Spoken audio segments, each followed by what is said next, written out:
Hello and welcome to the 110th episode of Destiny Community Podcast. Again, sorry for the problems. I'm sure chat will let us know if something's wrong again. It was Teffy's fault. It was Teffy's fault. This week, Watts is not here. She hasn't been feeling well, and then we also have T-Rex as a guest. I flipped it this time in the recording. There it is. So yeah. They'll never know. What do you mean? This is the first time we're recording this. Yeah. Oh yeah. I mean, hey, this is the real deal right here. When you do a live show, there's never any problems at all. Never. Ever. There's only problems if you admit there are problems, and that right there was just actually us. It's not a problem. We just had to, reorganize some stuff. If you're listening to the audio version of this, we are now doing the live version via Discord video and not Skype. We're trying to abandon Skype, but anytime you start on a new thing, sometimes there's some hiccups. So we really appreciate everybody in the live show, hanging with us and being patient. So, we've got Sam T-Rex, the happiest dinosaur on Twitch. Happy Dino. Happy Dino. Welcome to the show. Thanks for coming on. It's been a minute. Like, how long has it been since you've been on? Like last year, right? Was I supposed to know? I didn't mark it down. Question 1 on your exam. Heck, I don't know. I think it was maybe around when D2 launched, but I honestly don't remember, unfortunately. I know the returning guests by the age of their illustrations that Ash draws. Oh, sure. Right. So she's drawn the sequence of you and your brother a couple times. And so I like to see them updated. And that's how I kind of know how many times a guest has been on the show when I look at the folder for their art. Now I have glasses and I'm an old man. Yes. You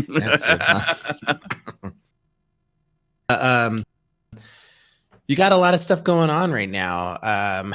Your channel is hopping. Congratulations on your success on your Twitch channel. I love I think it's absolutely one of my go-to places when I'm jumping online. I really enjoy the atmosphere you have there. You're always having fun. What games are you streaming right now?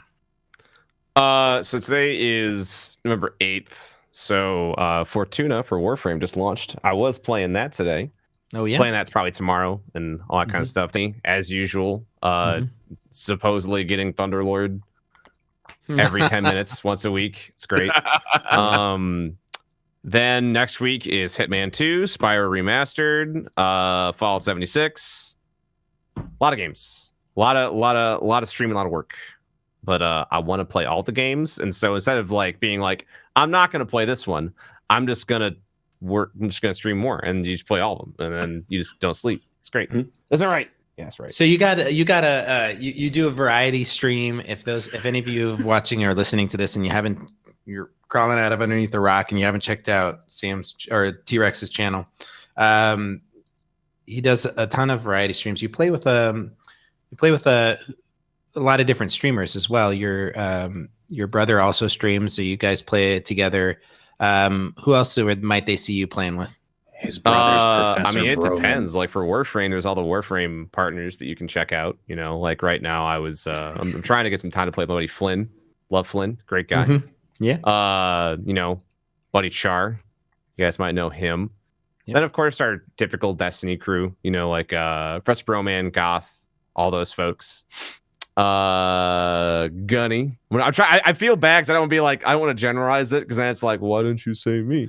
And then really, you put me on the spot. Is what I did. It's your fault. I was giving now you I have to write names. Like I have the out. names. We'll be here a while, and then if I don't include somebody, it's my fault. It's all right. It's already. I'm cutting you off. You can't list everybody. All right, great. I'm not allowing you to. I was about to list you, but that's fine. Whatever. That's right. That's fine. So you guys had a world's first raid team together, right? You guys have that was way back with King's Fall. We are that same group still. You're that same group, and then yes. How'd you guys fare this time around? So we did not beat it the first day. Me and Gunny were on the world's 4th team. everyone went to sleep, and he and I were up earlier during the day. And a few of our raid team members, were gone. They were not going to stream that next day because we did 19 hours launch, and they were like, I'm not streaming. I'm not working today. I'm taking the day off. I have a family, in God's case, kids, so they took the day off. So I was just chatting up with Slayer, and so it was me, Slayer Rage, and some of his friends. Then my partner Gunny, and we got fourth. Not that really matters, but we everyone in my raid team cleared it that weekend. Then when Sunday, when everyone was back, we beat it. So took a while, but we got there. That's awesome. I do want to quickly say that if you are experiencing video lag on the video portion of the podcast, it's just. This is the first time with the new setup, and there's problems, and so I'm actually trying to figure this out live as we go. The moment we're rolling with it. It's like a dubbed movie that you are experiencing. Just so if I go like this, it's fine because then I can't see my mouth moving. All right, perfect. so it's the problem solved. All right, everybody. Lift my beard up in front of my face. Let's do it. This is great. No, this is how we're gonna do the podcast from now on, everyone. This is fantastic. Now there's no problems, right? No problems at all. People saying it's better, guys. None. All right. Oh, okay. I think they're just responding to the fact that we covered our mouths, but yeah. Anyway, continue. Looks like I fixed Sam, it. so you're when did you start doing Twitch stuff? January 23rd, I think 2013. So almost 6 years ago. And did you when you started streaming back then, did you set milestones or things that goals for yourself that you were gonna hit? Are you on track? Where are you at with your life on Twitch? Sure. When I first started, it was for fun. It wasn't until September 2014 when Destiny came out that I was like, I could maybe turn this into something that could maybe earn me food money every week. It does more than that now. But for a year and a half, it was mainly just a hobby and for fun and to raise money for charity. That's what it's been a cornerstone of my channel for a long time is doing things for charity. Not all the time because we're about having fun, but having big events that we do and we run. So back then it was being a part of the Games Done Quick stuff, and now it's transitioned to doing a lot of Guardian Con and the Guardian Con marathon and planning and all that stuff. You're on that team, right? You did a lot of work for the live stream piece of it for Guardian Con. So for the most part, it's the entire mod team was obviously on Twitch, and then it was my friend Silamando, myself, Professor Broman, of course, everyone who is running Guardian Con with varying levels of involvement because they have other things they're doing besides the charity marathon, with the event proper. So Goth, Kevin, but for the most part, that's me and Broman's baby, sort of more his than mine. But as things change, we're gonna probably have to have more and more people because it gets bigger and bigger. We need more and more people to help. But it's we're not really the stars of the show for that. It's all the people that we bring along. We're just kind of we're just herding cats. It's not much to be happy about. We've enjoyed our involvement the last couple of years, and looking forward to what you guys come up with in the future. You guys announced some new dates for your Guardian Con. July. Oh, this is the part where I finish your sentence. Yeah, July. 5th, it's July 4th weekend. Is last time I checked. Yeah. Oh, really? Yeah. I think it's what, if you guys ever want more info on that, so it's just guardiancon.co. But yeah, it's going to be in Orlando. It's the 5th and the 6th, I believe. It'll be in Orlando. Yeah. And it's going to be at the hotel that you can stay at. It's there's a lot of details on Guardian versus a hotel that you can't stay at. Well, no, I'm sorry. It hasn't opened yet. That the actual event is at. I'm sorry. That's not what I meant. No, it was just funny. Yeah, I'm just poking for fun. Yeah, well, poke away. I like it. Never mind. No. Yeah. So it's going to be a great event. We're looking forward to it, and I think that the thing that always blows my mind is how much work you guys do behind the scenes. And I got to see that, the last 2 years with doing our streams. And I just wanted to thank you personally, because I know how many sleepless nights you have. And, I've been in the chat of the Discord chat where for the streamers for the charity event, and I'll be like, I need this, and you're like, I'm doing all these things, but I see if I can help you. And then it's really great. You guys do a good job and a great job, and it's definitely a fun thing to be a part of. So is it too inside baseball to ask why you guys moved to Orlando? I do not run the event proper, so I am not the best person to answer those questions. What I can tell you is that ideally it's going to have like cheaper airfare, stuff like that, because Orlando is cheaper to fly into than Tampa. Because obviously, you guys know this. Do you guys know of a specific place that might be near Orlando, Florida? I don't know if you know. Disney. Oh wow, MGM? you figured it out. So Disney seriously Harry Potter World. I have no idea. it is there. Okay. Harry Potter World, sweet. So because it's a vacation destination, people, flights there are cheap because they want you to spend money everywhere else. So hopefully it should be cheaper for everybody, better location, stuff like that. But that is a question. I mainly do the charity marathon stuff. That's kind of where my involvement kind of stops. So I don't want to be in a voice of authority and then have people yell at me, or have Kevin yell at me because I say the wrong thing, because Kevin is I was just curious. I'm not. You can wildly speculate here. I can wildly. It's gonna be a long drive to get to our meetup, because we're not moving it. Yeah, our meetups in Tampa, and you know what? At that one bar second that flight we to go like. meet That one bar. We were with really looking forward to going to that. serve your own beers. the We're gonna top have bar. a Guardian Con charter jet just on location, taking you to That's the right. DCP Nice. meetup and then back Great. from it afterwards. Yeah. Well, thanks again for coming on. I know we're going to jump into Destiny talk. I've always appreciated your feedback, and during times that people are negative about Destiny, I mean, you're critical, but not like, negative. And I appreciate it. It feels like I can get a really straight view on your opinion, and it's not like this salt fest. So that's my story, and I'm sticking to it. Depends the topic. Yeah. Sometimes we get salty. That's okay. Yeah. That's just being a person. Yep.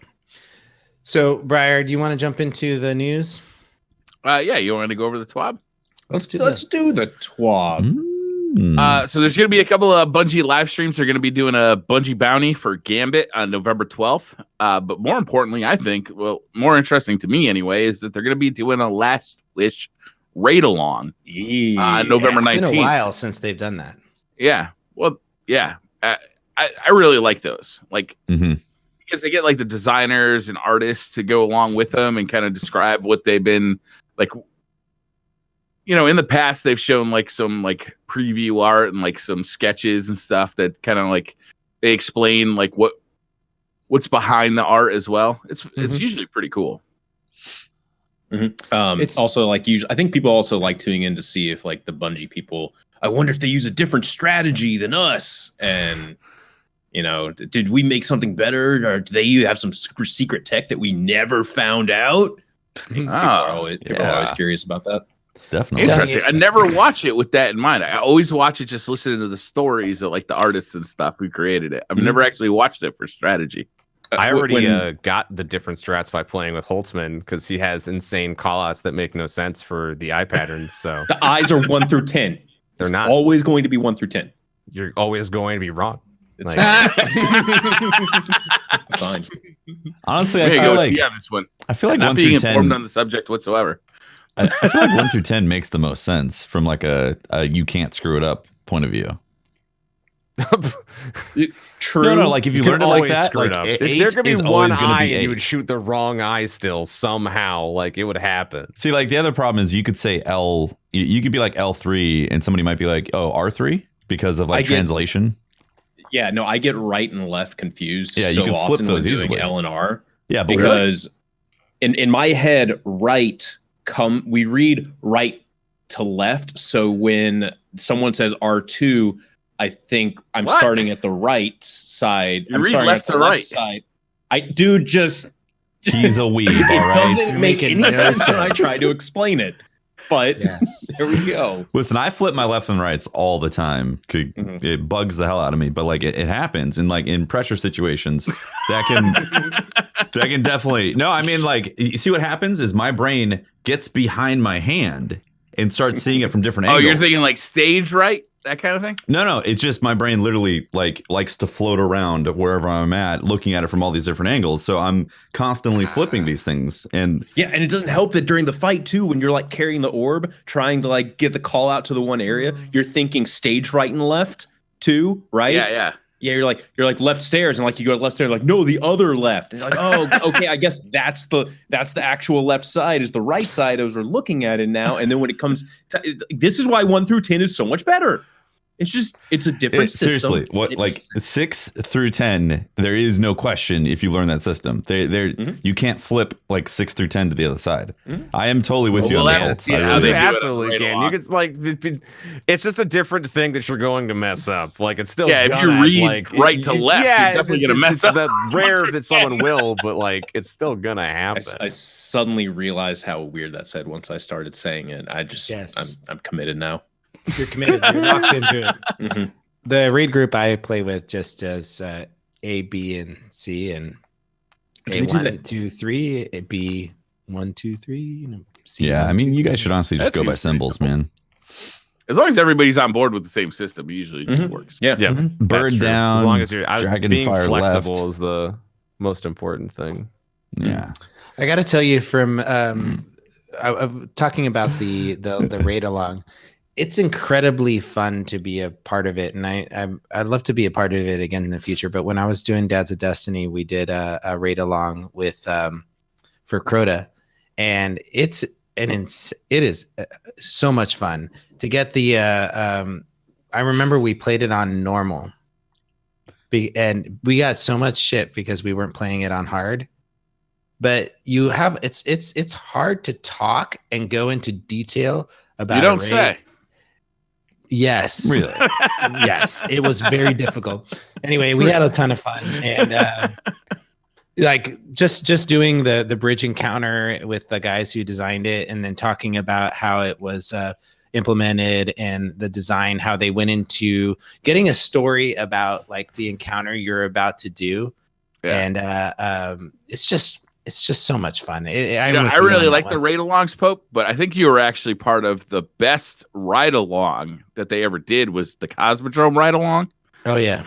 Where they brought out, do you remember the artist's name who designed it? And he talked about like the explosion, like that pipe that was exploded where you fight the spider tank in the Cosmodrome. And there's so much detail in that ride along. I'd love to see him like kind of continue this and do like all the new locations because they've never done that in Destiny 2. Yeah, we did it with Rob Adams, who is the destination lead for art, the art lead, so the world lead, and he had all these stories behind the art and where it was. How they came together with it. And I remember what was fun about it for me was that I was allowed to bring in people from the community to ask questions along the way. And I remember I had Dado drop in and different, I forget who else. I think, did Briar just cut out? Oh. Thank God. You just came back. I was like, oh boy, here we go. Briar, you almost cut out, buddy. Oh man, that was bad. There goes the whole thing. There goes the neighborhood, dude. Yeah, there goes the setup. It's all gone. Are you trying to tell me my internet is no good? Yes. No, it was definitely a lot of fun. I'm hoping that they incorporate Briar. Right. I hope they incorporate the art and the stories behind how they came up with it. Yeah, I'd love to see Io, like with the fossils that you see on Io. I'd love to hear like an explanation from the artist. Like, what were you thinking with the fossils? Yeah, like there's so much like mystery. Like if you just walk around, like obviously we've been walking around these areas for a year now. We're kind of used to them, but it'd be nice to hear like the artist talk about like the designing them. Did you hear those words coming? I heard most of it. Okay. I heard most of it. It was pretty. It was relatively clear for me. Fine. Yeah, good.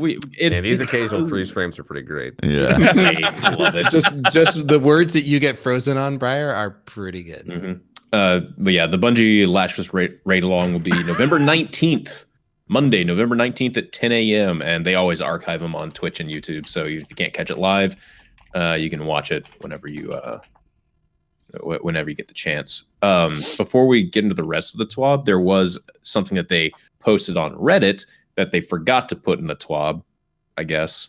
It's about the Oathkeeper. Yeah, forgot. I don't know. It's like they're talking about the Oathkeeper exotic gauntlets for hunters. Since the release of Forsaken, we've been fielding feedback and concerning about the gloves. They don't primarily players do not feel like the brace perk offers a significant change to bow charge times. So they're removing the bow charges faster from the description of the perk up in the update, and it'll continue to give the very minor effect. Moving forward, the focus of the exotic will be that players can now hold bow charges indefinitely with the benefit of perfect draw being applied to arrows fired, even after longer hold times. Yeah. Interesting. So what does that mean for the layman? So if you don't know, for bows, when you draw them, there is basically the perfect time to release the arrow. It's not like when you release or when you draw the bow and then you hold it. That's not how to get max damage. Max damage is like this really thin point in time when just after you've fully drawn the bow, you have a very small window to get max damage. It's like the audio cue where it's like, yeah, there's usually an audio and visual video or visual cue associated with it. It's very apparent on the Wish Ender if you have it. Yeah, there's a very apparent like fill of the bar and then you're good to go. So you're so excited about those. So gloves? what it's saying is that you don't have to release it at the perfect time. You don't have to time it for perfect release. You will be getting the max damage out of it. Man, that's awesome. At all time. So that's great. How likely are you to rock those gloves? If you're telling me, hey, what do you want to rock? Things that'll up the bow damage by a very small amount, or fucking shards of Galanor? Naturally. Yeah. Shards of Galanor. Yeah. So maybe that's a little underwhelming. But I think if you are someone who doesn't care about shards of Galanor and you like bows, that's Why are you playing as a hunter? I got mine yesterday, so. Oh, you got the shards? I did. It was right before I was offline. Nice. It was great. I was doing the last things on my hunter. I did my weekly crucible, and then, bam. I'm still hunting them. I haven't put a lot of time in since the update, so like I can't complain just yet. But I have tried to get I've tried to get some exotics, and that's the one that I'm looking for, and it hasn't dropped for me yet. Yeah, I played all last week and didn't get a single exotic drop. It felt kind of bad. Yeah. Not a single one. There's people saying that they're dropping left and right. Flaunting how many exotics he's getting. And I feel like the drop. But we all know TV is the most toxic person in the community. So I mean, T-Von. I hear some of the words Briar saying. It's fine. It's good. What were you saying, Sam? I was just mentioning that I feel that the drop rate is, at least for me, empirically the same. But now, since that happening, I have gotten a Phoenix Protocol and I have gotten the shards. Nice. So that's been my luck. So now, after getting, I believe an actual amount is 7 or 8 colonies since Forsaken launched. Nice. I now am learning there's other exotics that come out of exotic drops. The exotic Edge Transit. Yes. Yeah. Love it. Dude, man, I would rather get Edge Transits all day versus getting another freaking colony. It just feels way worse to be like, oh, I finally got an exotic. Okay, great. Yeah. Colony again. That is pretty rough. Yeah. The frustration there is so real. For me, it's the hard light. I just keep getting. Oh no. I get lovely hard lights left and right. I feel like I'm hard for hard lights. I feel like the blow could be softened if they like gave you a guaranteed masterwork cores dropped with it. Like here's 10 masterwork cores and a decrypts into an exotic you already have or something, or enhancement cores, whatever it's called now. That could soften it for sure. Yeah, so you'd be like, oh well, at least I got some cores to work with. But instead, it's like here's a gun that you're going to dismantle, and it's not really going to be much of anything for you. It's funny how I was my son he wasn't feeling well. He said, "Dad, can I stay at home?" And I said, he's young, so I said, "Yes, you can stay at home, but I want you to check in with that you have this nanny cam that you can check in." And also, you have to play Destiny on my account, right? I didn't give him that caveat. And so like within 10 minutes of me leaving, he's playing, right? Of course. And he doesn't move. I'm actually show you. I could actually make a time-lapse video where he starts at 7:45 in the morning and doesn't leave until we come back in at 6:30. Yeah, rushes back to bed. Hours. Just straight. And he hooks up with he's played with Peanut Butter and Toast from WTF Gaming. So he hooks up with them, and they basically go on a tirade in Gambit where it's triple XP. He gets the meatball 5 times. 5 times. Gets the Queensbreaker bow. The like all these exotic. I'm like, come on, man! Like my son has officially stolen my RNG. It is just miserable to have him talking about how his amazing sick day. Man, I for one am glad this happened. Productive. I agree. Yeah. Pope is literally dying because of his son has stolen his RNG. He is leached off of me in every way. Did you guys listen to the Activision earnings call? No, I didn't. Should we save that for after the TWAB? Yeah, let's finish the TWAB I first. find it's way more interesting than TWAB, but if you want. Absolutely, but it's easier for me to edit. It's easier for me to edit the TWAB that goes up on YouTube if we get it all done in one section. Yes. Yeah. Let's so they talk about they got Ben Thompson in, who is an engineer there, and he basically, I'm sure if you play on console or if you just play the game in general, you've noticed that it takes a long time to load into places, be it via go into destinations or your So that's not a feature of the console. Turns out not really, no. Strange. And there are some in season 5 there should be some significant changes loading into activities and traveling throughout a destination. So I'm sure that's a very, very welcome change.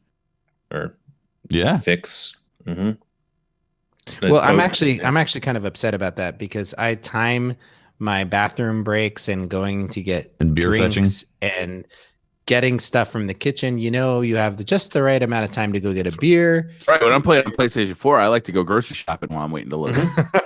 When am I going to get that done now? Get those chores done. Mow the lawn. Easy. That's right. Also, there's some next slide, please. All right, there we go. There it is. It's fine. Next slide, please. All right, thank you. Oh, I love this one. This is freezing all the time now. This is great. Now he's back. Right. Okay. Anyway, the super is getting tuned as well, or some supers are getting tuned, specifically spectral blades. Oh yeah, the super that only like 3 people use effectively.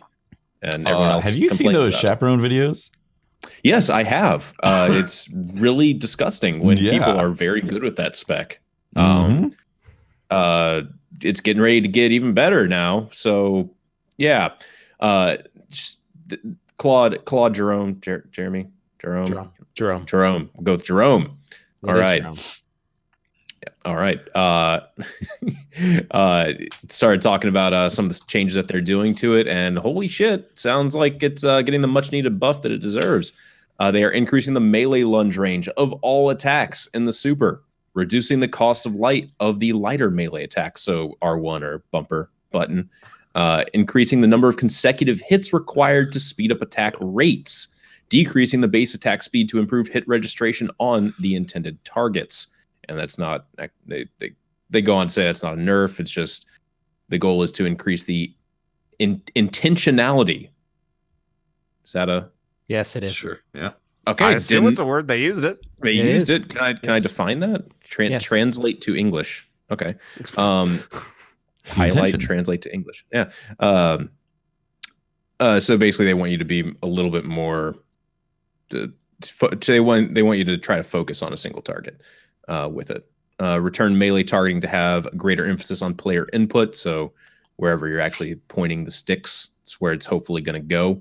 The goal is to reduce the likelihood of melee targeting picking enemies that you don't want to actually hit. or just the air. Mm-hmm. That's also. I was that's where the increased melee lunge range. That's going to definitely help hit the air or not make you not hit the air. See, that's a little disappointing because sometimes you want to give like a warning slice, be like, get back, Yeah. I'm gonna cut you. Hey. Get back. Hey, Yeah. hey. And now you're just gonna kill him and be like, we could have been friends. Yeah. So there's 2 more bullet points here. So further decrease to super drain when in stealth state. So as long as you are stealth, you're not going to drain the super energy as quickly.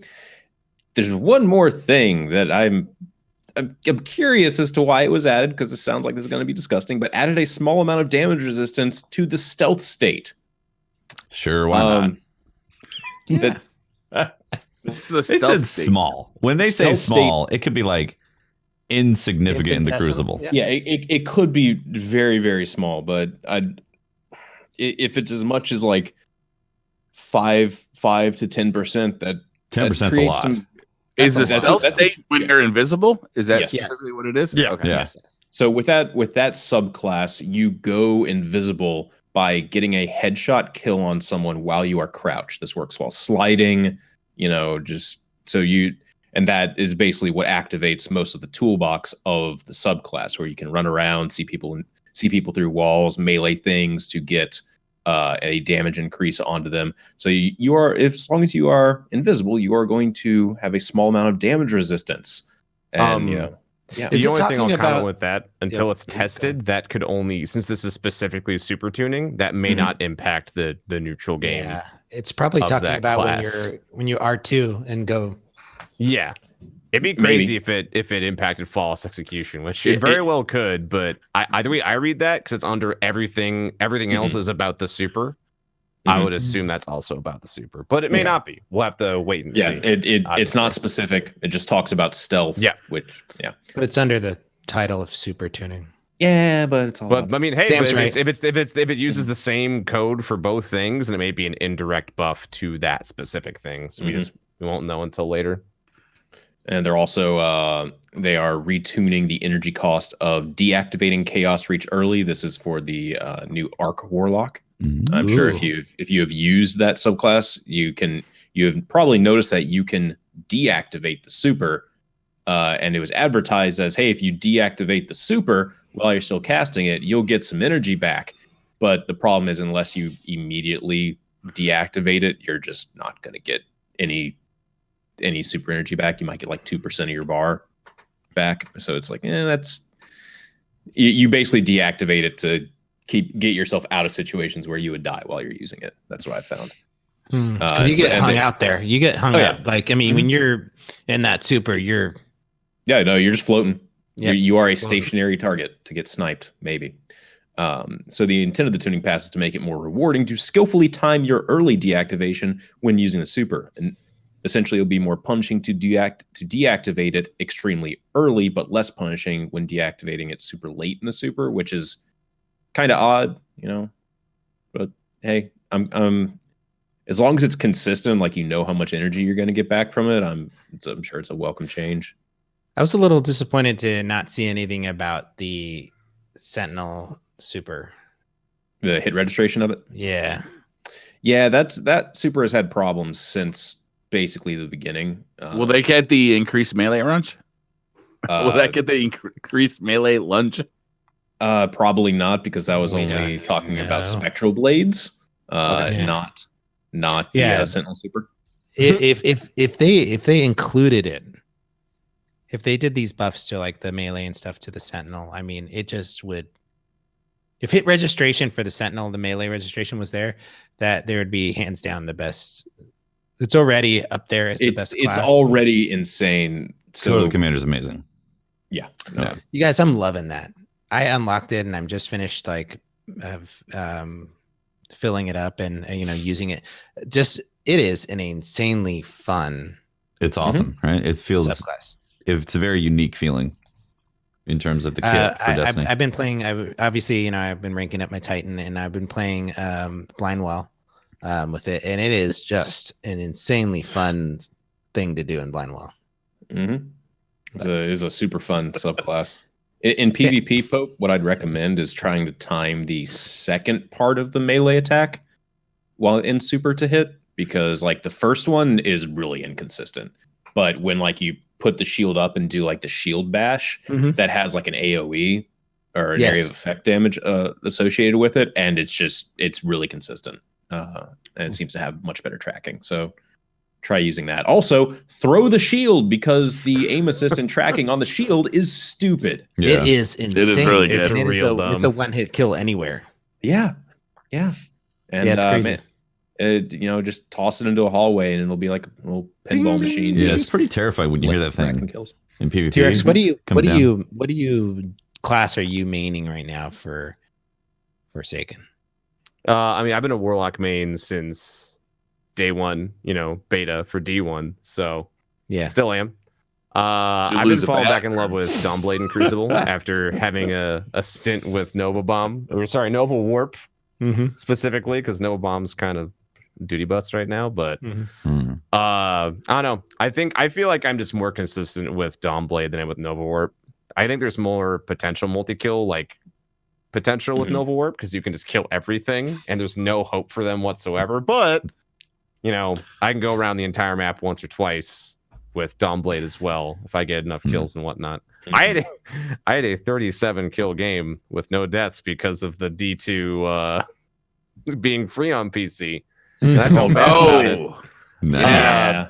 So I was using I had a Shattering Bone that I like. I had an energy weapon that had no ammo the whole time, so it doesn't matter that I had it. And then I had my 1,000 Voices, and they didn't know what 1,000 Voices did, so I got to use that to the fullest extent of. Sure. We got to talk about that. D2 free till when is it?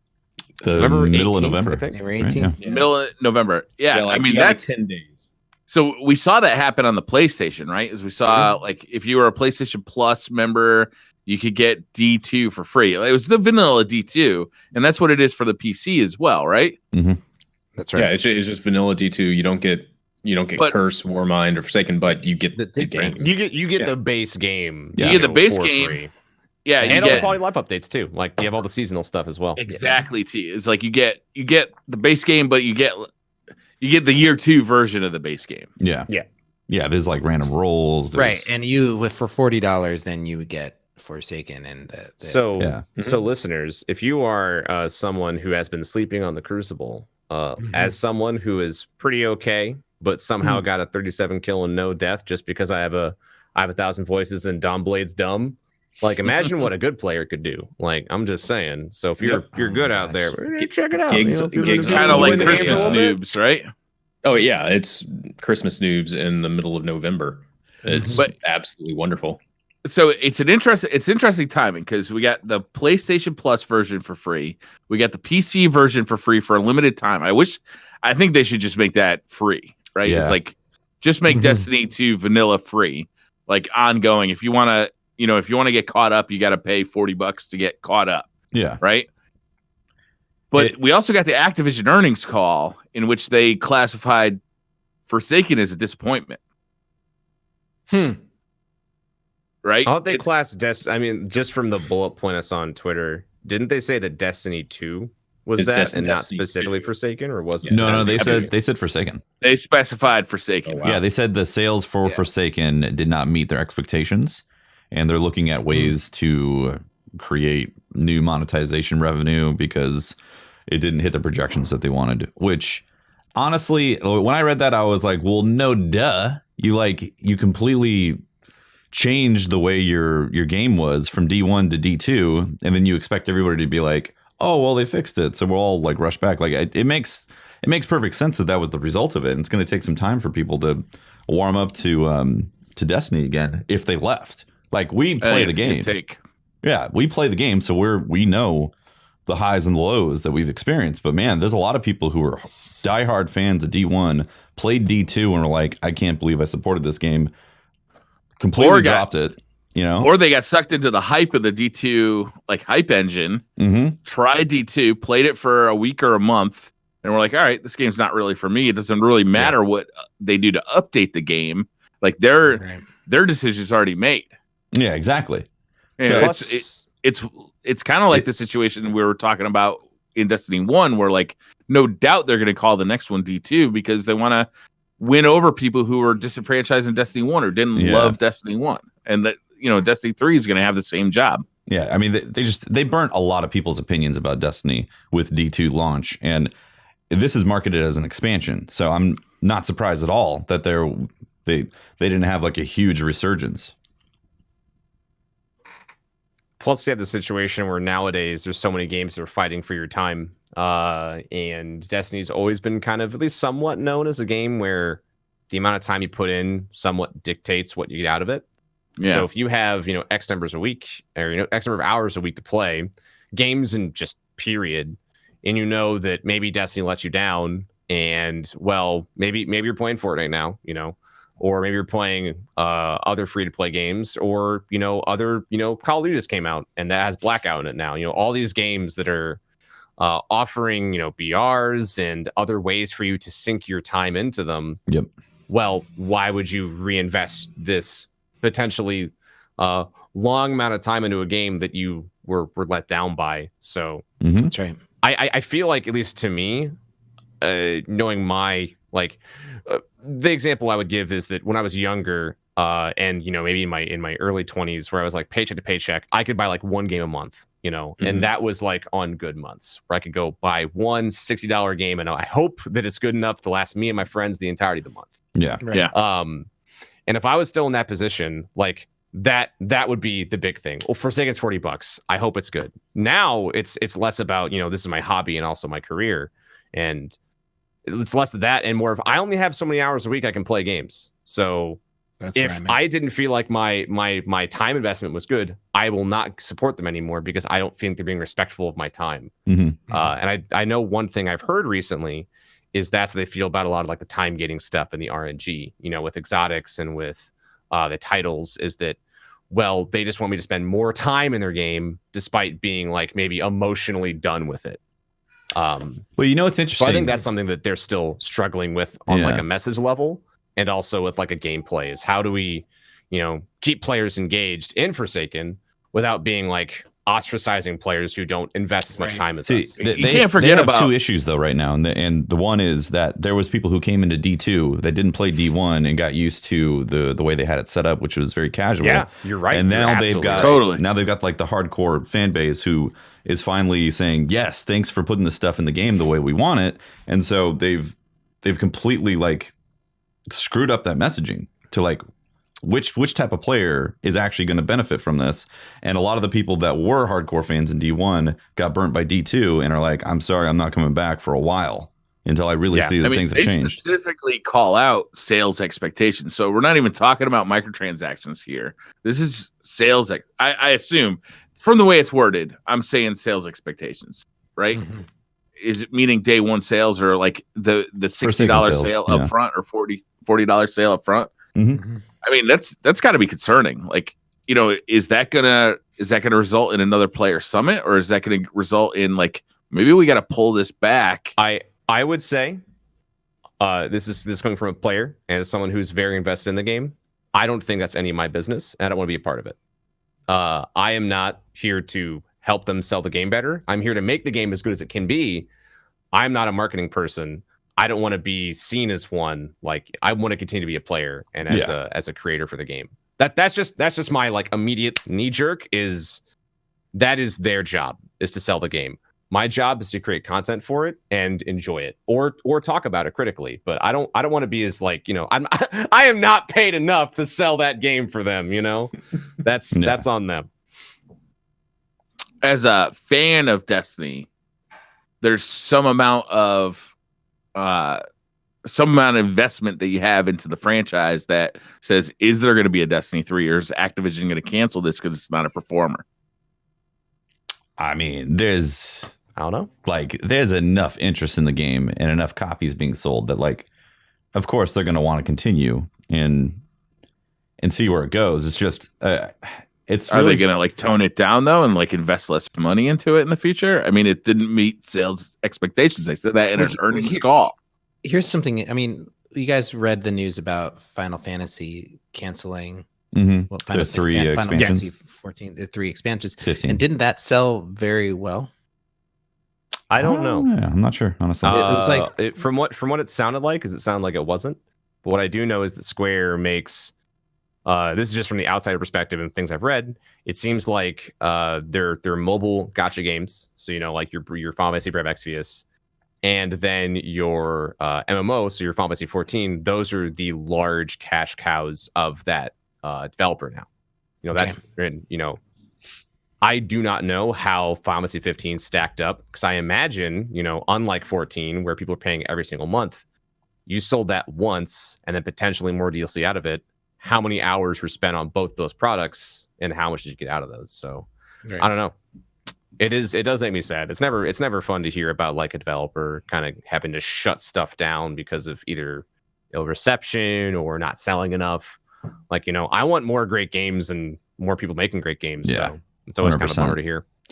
Yeah, I don't think the franchise is in any trouble or anything like that. It's just Activision wants to have really big bonuses by the end of the year, and they're not getting their big bonuses because they didn't meet X number of sales from Forsaken. But it's just crazy that they thought that they were going to have like a massive rush when they burnt actual bridges. Like it felt like they actually burnt bridges with Destiny 2 vanilla on launch, and we had a whole year of it.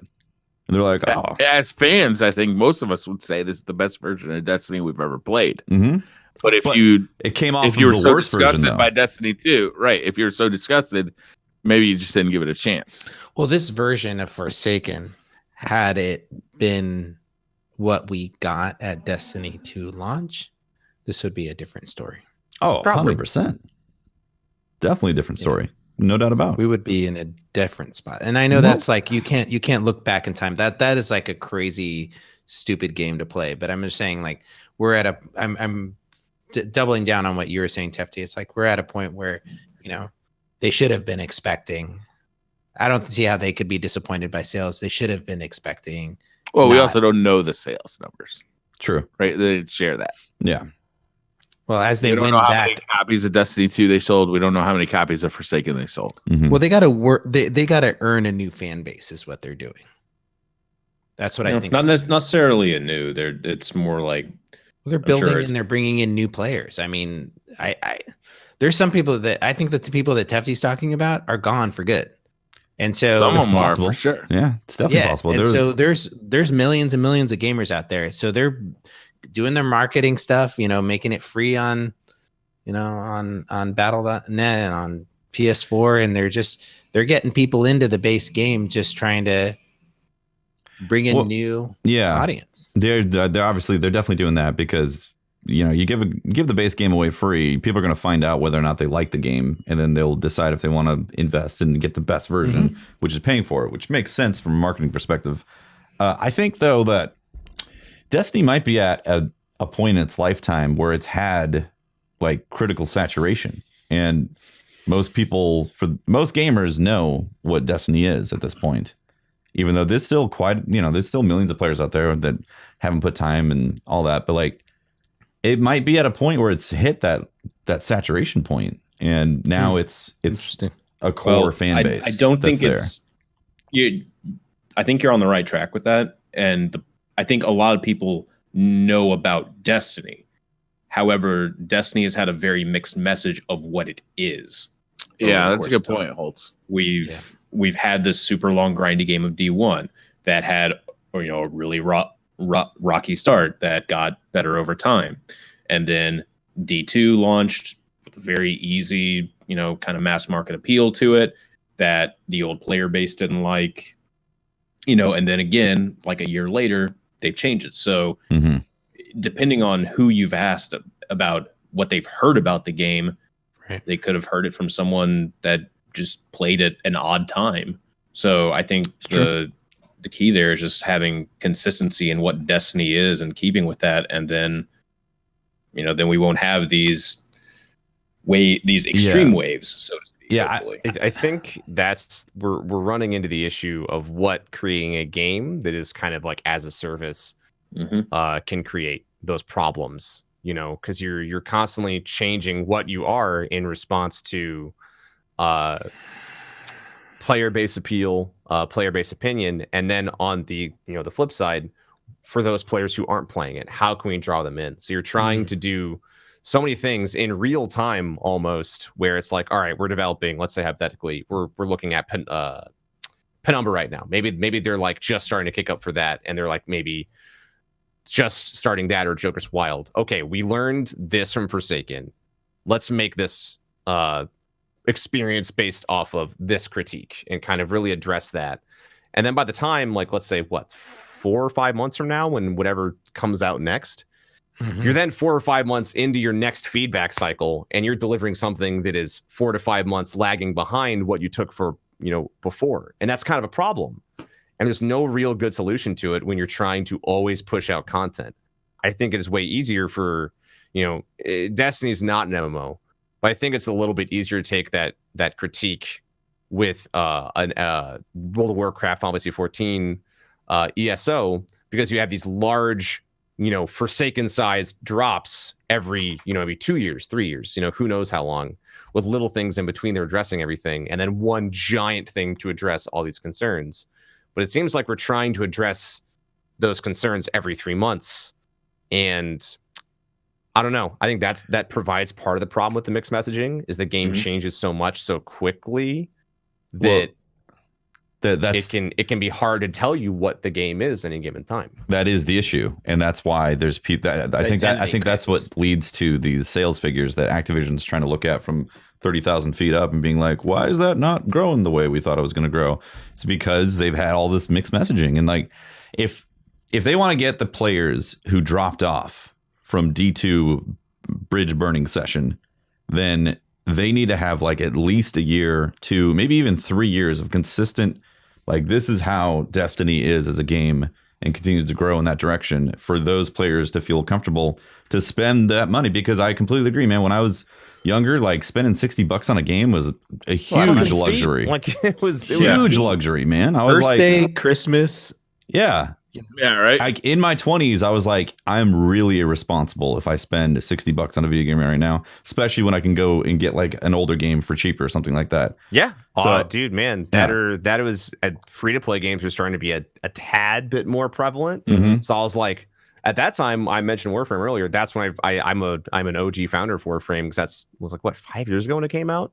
I was like, oh, a game where I can shoot stuff and I can like not spend a dime, and that was a nice time sink without spending any money. Yeah. And now you have all those competitors for that type of market of like the budget gamer. Yeah. Like, how can you tell someone who is playing a game that they love for let's say they buy a cosmetic once every 2 months or whatever. So they spend $10 every couple months. How do you tell them spend $60 now? Yeah. And then, all of the content, in my opinion, is worth it. It's not about the content being worth it. It's that they literally can't afford it with, for whatever reason. Exactly. Does the market they can't justify it? Does the market of games as services become oversaturated at some point too? We got Anthem coming out. We got Division 2 coming out. We got Warframe, killing it right now. Destiny 2. In my opinion, it's killing it right now, but obviously Activision isn't happy. And we just had like Red Dead. Can you saturate that market? Imagine how many people were like, Red Dead. I'm obviously probably going to be a game as a service. Yeah. I mean, I think it's why I'm really grateful when a game comes out that's like a single player experience, or one that has a very definitive endpoint. I do not take those games for granted anymore, because I know I can pick it up, play it, finish it, and I'm done. Yeah. Like, there's a lot of games now where I try them out and I'm like, well, it seems like, okay, what's the end game? What am I doing 2 months from now? And I honestly, it almost feels like budgeting my time to play games is like a chore. And like, I don't want my hobbies becoming a chore. And it comes back to that conversation we had earlier about, games fighting for your time. It kind of stinks that it's great, and it's letting you pay to spend less time in them. Like Assassin's Creed Odyssey. Yeah, like we're in a time where it's awesome that there's so many games, that there's so many things doing. But on the other hand, it's like I can't get the full experience out of so many games because I don't have time for it, and that stinks. It's actually something interesting that's come up recently for me personally. Is I find myself joining a bunch of other people who are passionate about games, love to play and look at and watch different other games played, but because of that time crunch, have just fallen into this habit of watching others play it and enjoying that. And to me, well, yeah, I mean, that's I cannot touch Red Dead Redemption 2, even though I know I'll love it. I've never played Planet Coaster, but I feel like I have because I watched Hefty stream it. So, I mean, for me, watching others play the games is kind of that consolation prize for me for this. I know I'm just not going to have time to jump into them, and I enjoy watching streams of others do it. Another concern is, right, if Activision is unhappy with the sales, the upfront sales of Destiny 2 Forsaken, do they push harder on the microtransactions? I'm assuming that's going to happen. Like that's why I'm assuming this. The what is it called? The temporal emotes that came out, and the Festival of the Lost emote that you can only buy. Like I'm assuming that stuff is getting more and more in the game because that they're hearing from Activision saying we're not having these bonuses. We gotta hit this harder. I mean, Bungie's got to be aware that one of the most unhappy times of Destiny players was in October and November of last year, when it was like it felt like every decision that Bungie was making was like anti-consumer, anti-player, right? It's like we're just hearing one news story after another that, you know, your progress is being gated. The numbers of your XP are not actually reflective of how much XP you're earning. You know, like there's just one after another of these stories. Do you remember that period in time? Mm-hmm. Oh yeah, for sure. I feel like we're still in that time, to be quite honest. I don't think it ever goes away. I think Destiny's always been one of those games people like to have a controversial article about because it gets clicks. It's like bad TV, you know, like you know what to expect. There's a difference between clickbait though, and like these were real articles. Like it felt like I completely understand what you're saying. Like I'm not saying Destiny doesn't have problems, but people love to like, you know, there's always going to be problems in Destiny, and that's kind of what always gets publicized. Granted, like those issues were much larger, but I just think that's why I still feel like we're there. It's because even with Forsaken being great, you know, you hear about random things like the Thunderlord quest, you know, being time gated, and that's like dominant of the conversation right now. There's always some kind of negative, dominating conversation happening around Destiny, no matter what. That's how I feel. Exotics time gated. Click to find out more. I mean, as a Destiny fan, right? It's like I want Bungie to be successful, right? Because like the more successful Bungie is, the way I feel about it is the more successful Bungie is, the more hiring power they have, the better developers they can get in there, right? Like everything just gets better the more successful they are, presumably. So looking at an article like this makes me very scared, right? Like, geez, like I hear you, Briar, but like honestly, Destiny in trouble. I don't feel that way because of what they've been able to put out and how the core fan base has responded. Yes, they're not hitting those Activision numbers, but those are Activision numbers, man. And if they thought that they were going to be out of the hole from one release with Forsaken, then it's their fault for thinking that just one release was going to fix all that, because it's not. It's going to take at least a year. It's going to people are waiting to see the entire season pass to see if that's actually worth it, to then decide whether or not they want to get back and commit time to Destiny, because it's a time commitment. Yeah. Just straight up. It's like you're committing hours of your life for this entertainment. And if they know that like past responses are going to repeat themselves from the studio, then they are absolutely thinking like, no, I want to pull the plug on this and devote it to other time, because it's their entertainment. It's their money. I think the thing to take away, like for me personally, is that like I'm happy as a player of Destiny, as someone who plays Destiny. I feel like I can finally say I'm home. I'm happy. I have the game that I wanted Destiny 2 to be. Is it perfect? No, nothing ever is. But like having the game be like this right now means I'm going to have a consistent home to always return to always buy the expansion or something. Like if it stayed like this, you know, for X amount of time, hell yeah. This is, you know, you have a loyal customer at this point. If we have to keep doing the fucking pull the plug, reset every couple years. It's like, the why did you make those decisions conversation is exhausting. Yeah, it's like, why am I going to put up with that as someone who wants to have this game as a service be as my a player, game as a service? It'd be silly not to be looking at Destiny 3 with some trepidation. Mm-hmm. Oh, sure. Absolutely. Yeah. Like, we've all been on this road before, and we were all like, you fool me once, shame on you, then shame on me, and all that stuff. And we're always going to look like that. I'm really George Bushing the shit out of this. Bite me once, something sucky. Oh yeah, you're never gonna fool me again. never gonna fool me again. Got Won't be fooled again. Won't get fooled again. Mm-hmm. Uh-huh. Oh my God, Holtz! I was with you. I wanted you to succeed so badly there. I mean, I was pulling for you. You were gonna kill it. You were bringing home the point. I mean.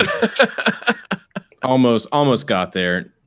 It's a fucking earnings call. Like, as someone who just plays video games, I don't really give a shit about the financial, stockholder crap that goes on with it. I'm just like, why do we as Destiny play? I feel like this is really unique to Destiny players. Oh, I agree. We're listening in on the fucking earnings call of Activision. Like, hoping to hear secrets about, the future of Destiny and everything. And it's like, really?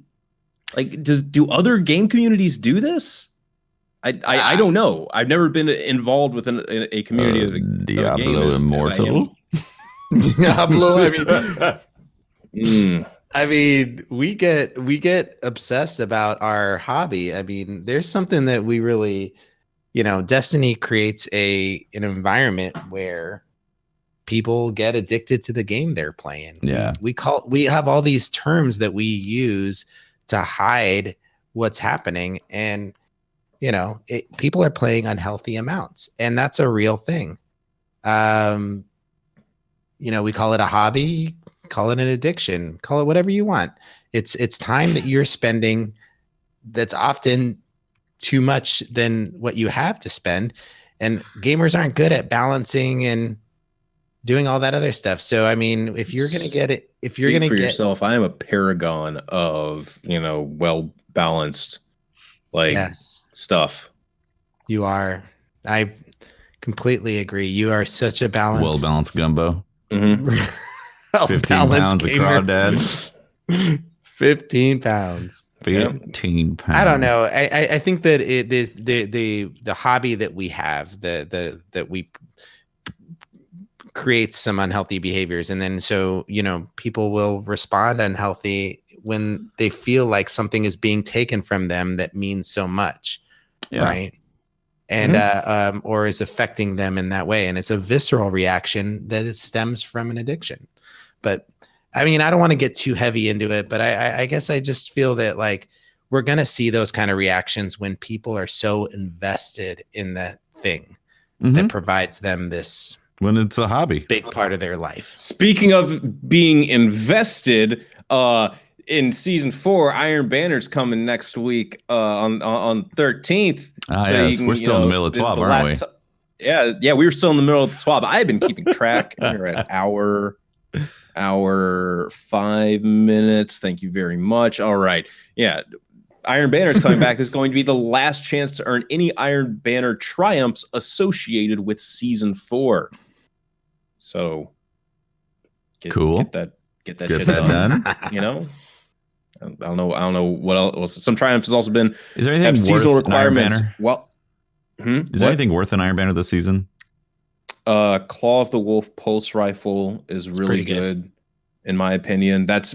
I feel like that's a chase item. Also, Bite of the Fox sniper rifle, if you need a good kinetic, high impact kinetic one, is good for PvP. Opening shot, and you can get a snapshot opening shot roll, which is pretty solid. Does opening shot reset every time you ADS? No. Is it always the first bullet in the magazine? You have to reload or I think swap weapons to get it to trigger. That still helps though. Swap weapons ADS with snapshot on there. That'd be cool. Yeah.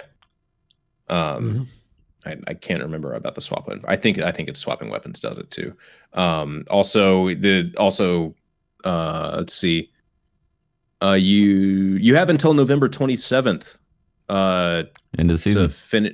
End of the season to finish up your Luna's Howl or Not Forgotten grind. They're not going away, but if you're on a part of the quest where it's like, hey, get to this rank, you're still going to be on that part of the quest, but your rank's going to reset. So you're going to have to regrind that back up. Oh, snap. When did they clarify that quest was going to be for the whole year?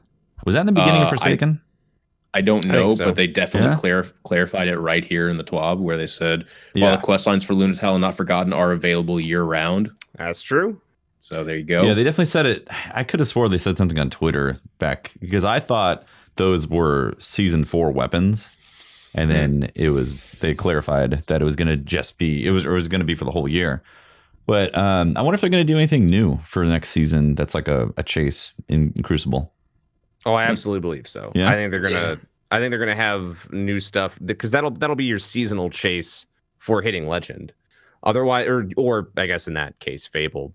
You know, like if they didn't, I think that the Crucible community would riot almost, because then they're keeping those quests. Pretty much just have maps and that's it. They would have nothing else because we don't really. I mean, I don't think Trials is coming back next season, right? like, well, didn't they say they were? I thought they were benching it this season to bring it back next season. This coming season. If that's true, they haven't talked about it, and that's the whole thing. I suppose they could. They said at the earliest it would be next season, but that doesn't mean it's coming back next season. You know, same thing with the faction rallies. They were benching that this season to retool it. It could be as early as but they said it will 100% now be back in season 4, but that does not necessarily mean that it could be season 5. True, it could, but it's not a guarantee. So I would say, are they just going to keep on stacking these quests then? You think, or is it just going to be a weapon that's at 2100 and 5500? I think that it's always going to be like the quest will quote unquote stack, but it's the same thing. It'll have the same process, but for whatever the weapon is. So if you are, let's say you hit Legend next season and you didn't touch comp this season, you have your Not Forgotten to look forward to, and then whatever your blank is for next season. Oh, you think they're gonna like add another weapon? Yes. On top of what's already there for Not Forgotten. Yes. See, when I read that in the TWAB, I took it as Luna's Howl and Not Forgotten are essentially those items that you can chase for the whole year if you want to work toward, if you didn't get it this season. That's how I took it. I mean, that would kind of put the Claymore and the Broadsword in a weird spot because it was only here for 3 months. You know, it seems to me like they want to continuously add to that experience. Because and to put it, pretty bluntly, I imagine the dev time for creating those quests is probably much simpler than creating a full, cinematic quest line for, let's say an exotic of your choice. So if all they have to do, the hardest part probably is creating that weapon and then making it special. And then all they have to do is just kind of have like basically 6 bounties that are labeled as quests. Interesting. I got to be honest. I don't think that they're going to just double down on weapons that you get for doing that quest. I feel like they'd have to do something else, or just like a new quest. Well, I mean, the quest requires you to use a specific weapon, so you could have both, but you're only making progress on one at any given time, right? Because like the Redrix and the Lunas, right? Pulse rifle, hand cannon, and require you to do very specific things with both of those weapons. So you can have both, but you're really only realistically making progress on one at any given time, right? Right, but okay, but you're saying they're going to keep the quests and just add more weapons to what the reward is. No. There will be more quests, a different quest for a different reward, but your old ones don't go away. Right. They already said that the old ones are not going away. They're going to be there for the whole year. Yeah, but the way you put it made it sound like you complete your Not Forgotten and you just get different gun. That's actually what I thought you said. Like No. Yeah. I thought you said that they were just like going to add more weapons to whatever that quest already is that you've already done. No, they're adding a new weapon with a new quest every season. You have access to all of them at all times. Okay. See, that's what I'm assuming. So we're probably going to see another type of primary gun, like a scout rifle or... Right. So that transit, that's what makes the most sense. But what's weird is that they're going to keep these quests for a whole year. So they're just going to keep adding these quests for anybody who joins in during, say, Penumbra. Because there's people still trying to get those, right? They're still trying to go after that, and maybe they didn't hit it season 4, or they'll hit it season 5, or they'll hit it. They can also make adjustments to the playlist to make it more enjoyable. I mean, I like it, but yeah, it's like it'll always be there. So, what if I go in like I'm going to start playing comp again? Oh, what weapon? It's like, is there a new weapon? I haven't been playing for 2 seasons. Cool, pick up that quest or something. Mm-hmm. You know, it's Redrick's, like, what was it? Claymore, Redrick's broadsword, Redrick's saber. It's Luna's Howl. Whatever. Luna's Howl. I don't know. Luna's Howl. Yeah. Luna's Redrick's meal. Howl. Oh boy. Luna's lick. And now I know why Kevin Giannis doesn't follow me on Twitter. I think it's interesting what they're doing with those quests. I think it's good. It's obviously good for the PvP population. They need it to be in there. Otherwise, a lot of people wouldn't be chasing it. Yeah. Yeah. No, I mean, a lot of people feel that the grind is very, for those guns is awesome. So, I mean, I like the changes that they made to the comp playlist. It's like, I'm actually playing it for one thing, and I definitely want the reward. So, yeah, hell yeah. I gotta say, I think it's weird though that they're like making it available year round. Like, if you didn't play during that season, you don't get those weapons. At the same time, like, it's a thing. I like it because it's going to be a draw at all times. Like, what if one season the weapon just is kind of a dud? All of a sudden, no one's going to play it, aside from the people that really want to go for it or just really enjoy comp. I feel like that's a sad statement about comp. No, it would be nice if the gun. What if comp was a fun playlist to play, so people played it anyway? Oh my god! What? Can't have that, Briar. Sorry, man. See, that's just one of the interesting things about competitive is what do you call fun and competitive? Sometimes the act of being competitive is fun in itself, whereas maybe you prefer a more interesting game mode that breaks out from the normal, like Gambit, which is still considered competitive. Yeah. No, I think they just come up with a new ornament or some new skin for the new seasons for the same gun, and that gives it. I could see them doing that, Pope. I really could. Yeah. Instead of adding new weapons. Yep. That sounds very Bungie. Like, I think it needs new weapons for the chase and all that. But the way they said that those quests are going to be year round, I don't know. Like, yeah. We haven't seen much of ornaments playing into a lot of the guns, but we see them being there, right? Offered with some of the guns and some of the playlists. So it doesn't really represent itself that heavily in PvP, and that might be why we haven't seen it. Yeah. I could also see them. I could see them bringing in trials too. And that being like the main draw for comp, or I mean, not comp, but like competitive play. Like, these are the rewards that people are chasing. I don't know. The comp, like, if they brought back in trials, I wouldn't really want to play it because I feel like my time for competitive PvP is already divided in other areas that I enjoy.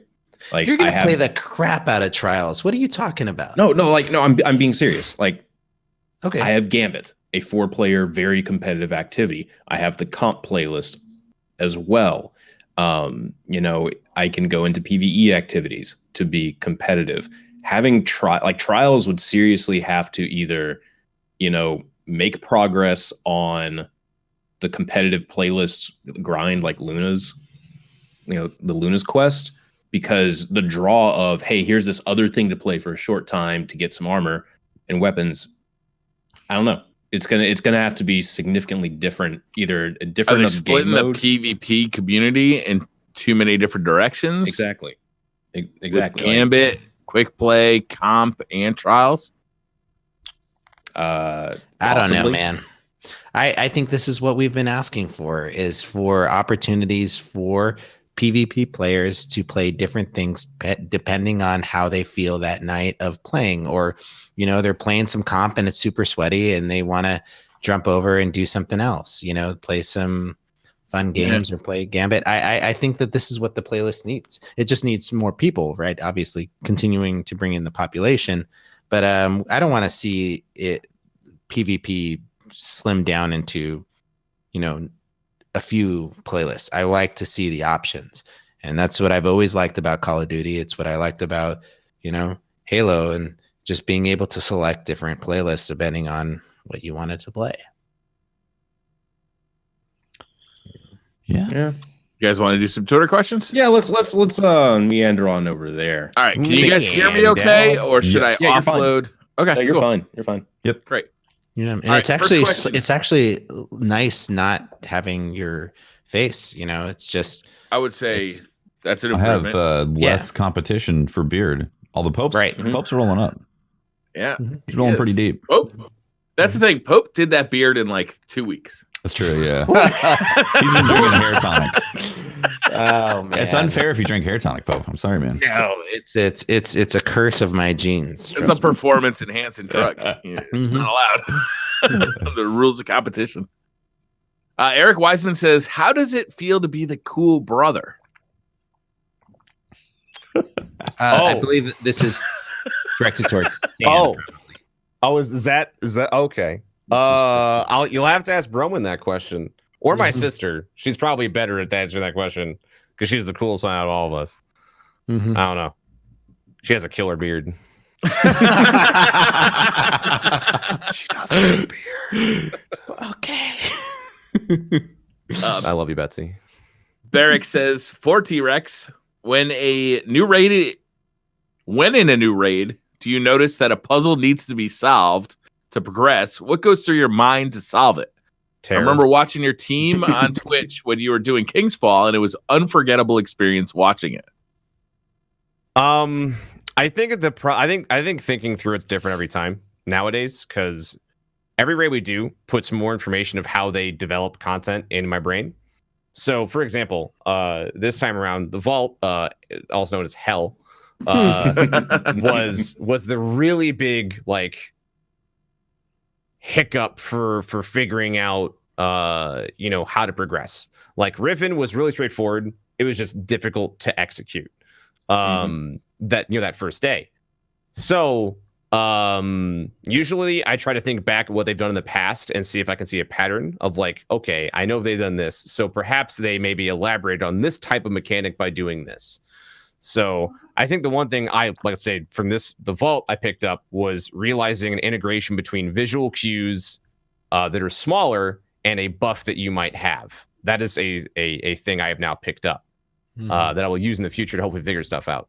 That's what goes through my head, is trying to take past experience and apply it to what we're currently doing on top of whatever Bungie is trying to teach you in that moment. Because usually Bungie's trying to teach you how to do the encounter a variety of ways when you're in there. The Vault, I feel like, wasn't as good at doing that as many other encounters have been in the past. So that's what I learned that time.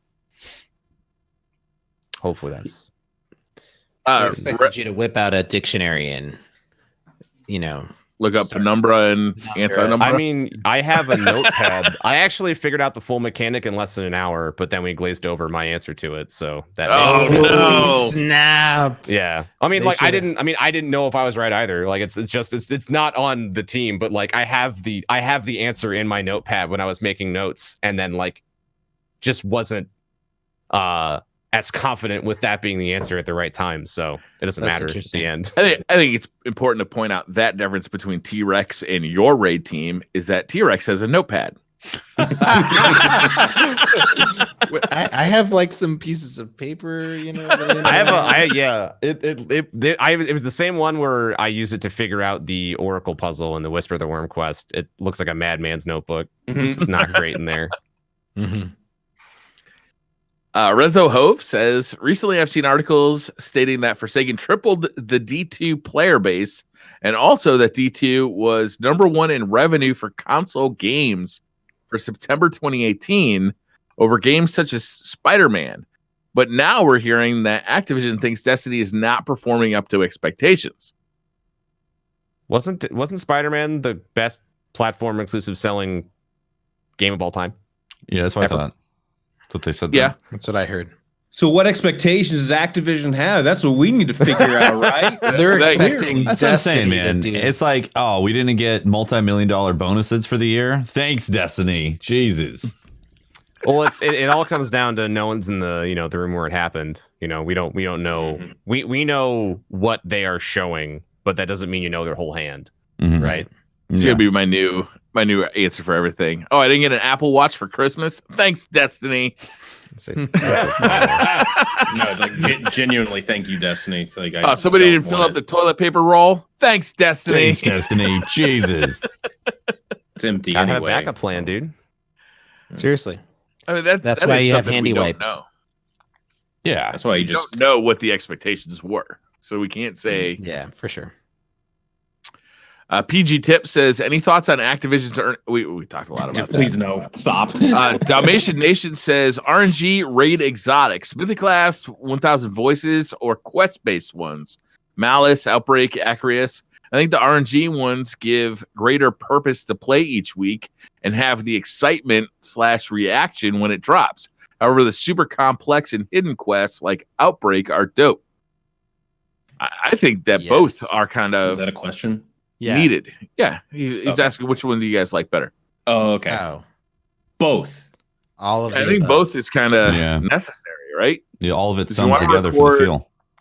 You want to reward casual players and you want to reward hardcore players, and both are different ways of doing that. Well, I think it's different than that. While the casual player may be rewarded more, more of them may be rewarded in this area. I think it comes down to you want to see the reward of the exotic drop in different ways, right? You're on different paths. You gotta get this quest to go this way, or that POW of something dropping. These are all moments that are exciting in the game and need to be branched out throughout the game. They can't just all come in one way. You can't just get exotic quests and that's the only way you get exotics, because then you won't have the excitement of playing and getting that drop, right? Yeah, random rolls are exciting. Right. Random exotics are exciting. But putting 40 hours toward getting 1,000 voices is also very exciting. Mm-hmm. I think there's a fantastic middle ground. The way a lot of games handle the supremely bad luck RNG is they have an eventual stopgap of amount of completions equals reward.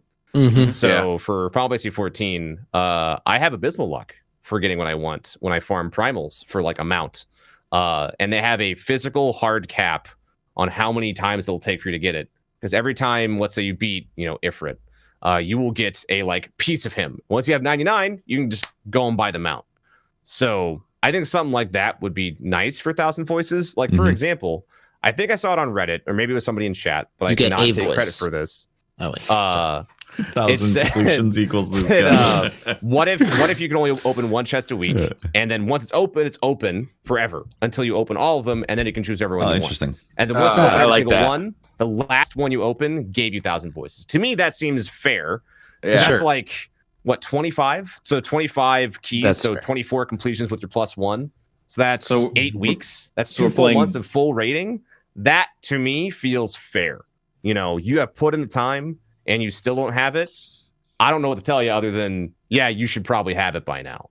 So Yeah, I think that having does something sound like fair. that is great, because then if you get it early, you're like, hey, dudes, you whip it out. And you're like, look at this. And then it's like, oh, I got to wait 7 more weeks for that. I want it now. While still not having the feeling of spinning your wheels, so to speak, and you're not making any progress. Mm-hmm. Looking at you, cosmetics in the raid, that I'll never get the title because of that exact reason. Speaking of that, what do you guys think about the seals having the like destination? You have to get all the items like from a destination for the most part to complete a lot of the titles in the game. I think it makes sense for like Wayfarer, but it really bothers me for everything else. Because like, can you imagine? Like, to me, Crucible is probably the one that's like the least RNG dependent, because you're going out and earning everything, including like the Lunas. So you're probably going to have the Crucible like collection thing completed. But like for the raid, there is, as far as we understand it, no guarantee you will ever get that seal completed, despite being the best raider on the planet. And that doesn't sit well with me. Yeah. Same thing with like Dreaming City. Yeah. I don't know. In my opinion, Gambit won as well. It's like, I don't know. It's like I did these triumphs, these feats, but you're also telling me I need to, bend to the will of the RNG gods, which could take one run, or it could take 1,000. Yeah, that's a little could be weird. Never. I don't really like the RNG drops being tied to those seals, because I don't know, just it's an unexpected thing, and that's not fun. The seal should be earned, and when there's that much RNG involved, it feels less of an earning thing and more of a, well, you got lucky. It demotivates you too, knowing that there's RNG. Mm-hmm. It's like kick in the pants. It's the same feeling you get when you get your 10th Edge Transit, your 10th exotic duplicate. Don't you talk bad about all Edge you want is the new thing. It's why a balance of making the game rewarding without too rewarding is important. Which is why I mentioned the whole, bad luck protection being somewhere in some shape or form. That way you at least know in the back of your head, no matter how awful my luck is, I know I'll get this. I think that's important. So for example, if you want to take Gambit, the way I would do it is let's say you're not getting the drops for the ship and the Sparrow now, because now they're not guaranteed. Maybe if you kill the meatball 10 times, you get both. Something where it still requires a little bit of RNG of it spawning and then winning, but like you're making progress ideally most times when you see it. Yeah, an intelligent system. It's the feeling of no progress that's the worst. Yeah, I completely agree. And I think like those titles will be a lot more attractive if people knew, well, okay, you have to get this many completions and it'll guarantee this drop for you, so you can check that off the list. I think it would be more enticing, personally, instead of just being, well, I may or may not get that auto rifle ever.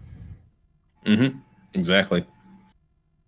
Anyway, do continue with questions. Sorry, I derailed that. It's DJ says, as someone who plays a lot of Destiny, what keeps you motivated to keep coming back? Stockholm Syndrome. We all laugh. There's no other game quite like it, and there's nothing quite like playing new content when it's new. I think that's the reason why I keep coming back. Like, not for the 2 months after Forsaken launches, but man, like, I do not believe there's another game experience I can think of, at least for like an online experience, that gets me as excited to explore and to play than like new Destiny content. And the shelf life of that content varies, right? But like that day one experience, Curse of Osiris notwithstanding, was really exciting because I didn't feel like I was done. I was like, all right, tomorrow I'm gonna log in and hopefully do this or find this. I go on Reddit because I'm like, oh, I wonder if anyone found anything crazy overnight. And Forsaken, that was constant. Forsaken nailed that, right? Yeah, every Tuesday was like, oh, well, there's a new exotic. I just got. All right, I'm coming on. I'm getting on. We're gonna figure this out. You know, that's how I felt with like the Whisper of the Worm. Like the Whisper of the Worm started that. It all of a sudden was like, oh, now there's mystery to the game and excitement. So Forsaken and the Taken King were both like really good examples of like at any point something new could be happening. Yep. And it made it exciting. And I hope that they can continue that. And we'll see.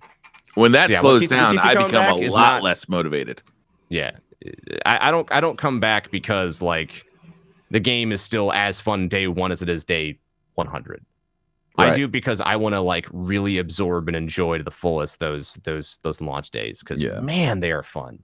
Just like blind rating, like I always encourage folks that they should try it at least once, because man, like sitting in there and being like, oh, how do we do this, and figuring out is just an unparalleled experience you can't get anywhere else. That for me is the ultimate motivation, right? Is like up till we complete the raid, I am as motivated as I can be. I'm spending 18 hours a day playing Destiny, trying to become raid ready. Once you complete the raid, my motivation is on a downward decline until the next DLC. Yeah, I got to second the new shiny experience of a DLC or a content drop. Like that is always, it's so enticing for me to come back to Destiny. And I absolutely love it. And I'm also extremely blessed as a streamer to be able to play other games and still technically thrive So when there is content lulls and there's other games that are amazing, I can play those games. But always when I come back to Destiny, I'm always having fun because the game is unique and there's nothing else like it. And say what you want about the way things are set up and how they've developed it, it still delivers an incredible experience that I can't find anywhere else. And when those new content drops hit, my God, I love it. Your stream's been dead since you stopped playing Planet Coaster. It's just not the same. I was thinking about deleting it.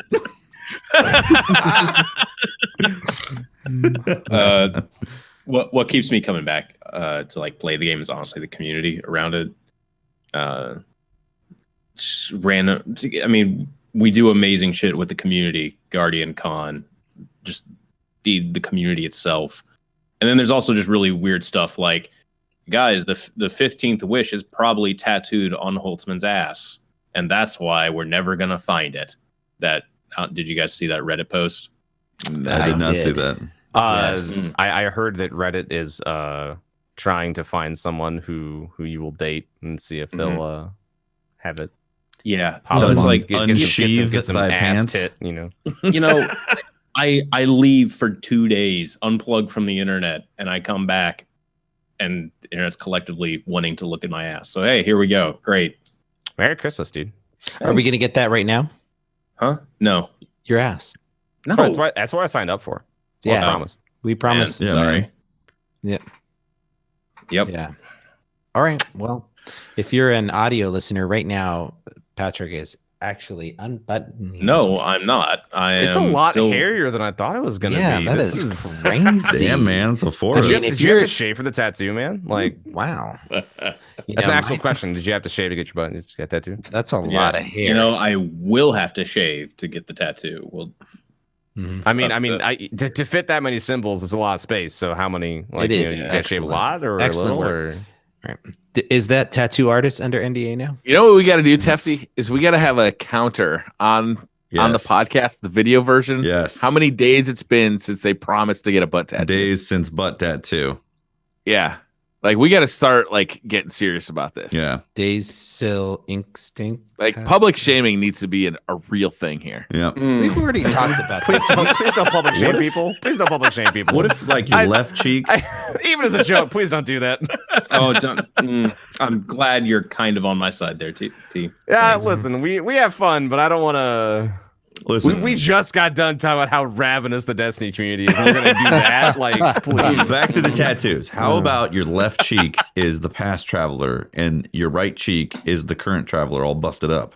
We're not. Oh, we I are get- not. We are not. Like, God, I'm forgetting the words here. We are not short on ideas at all.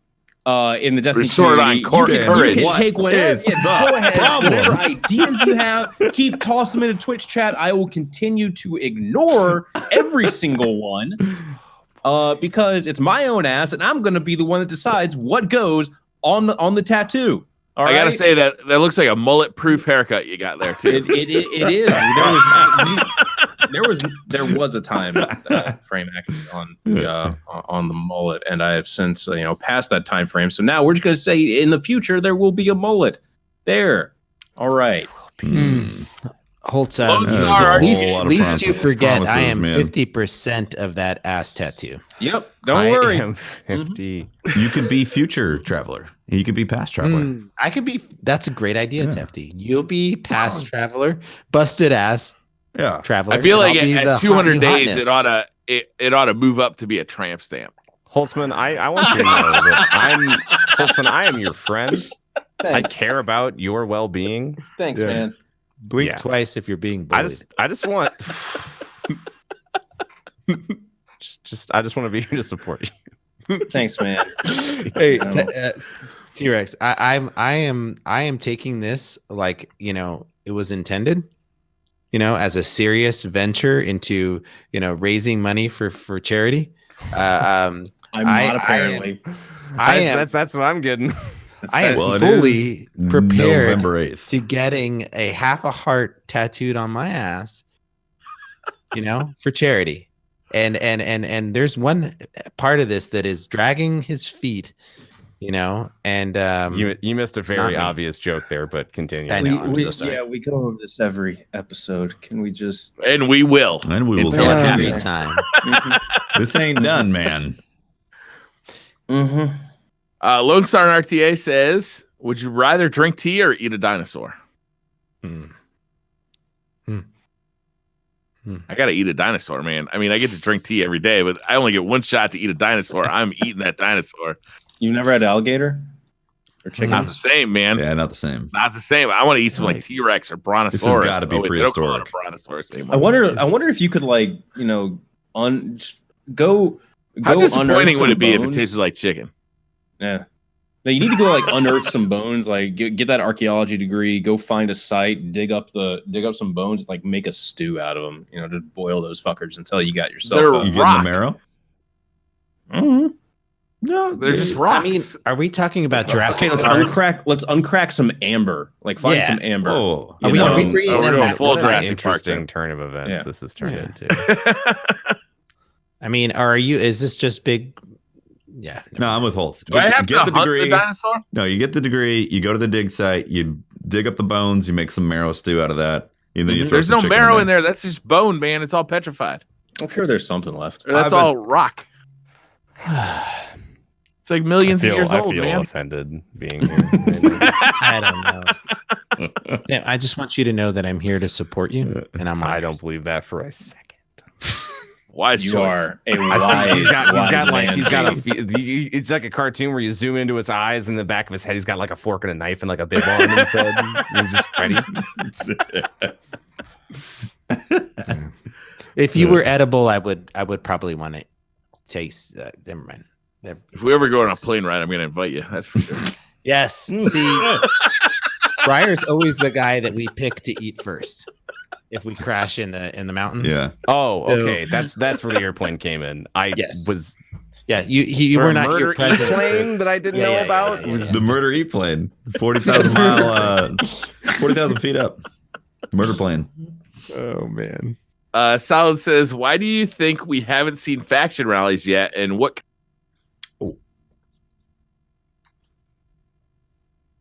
There you go. I think that's a pretty straightforward answer. They sucked.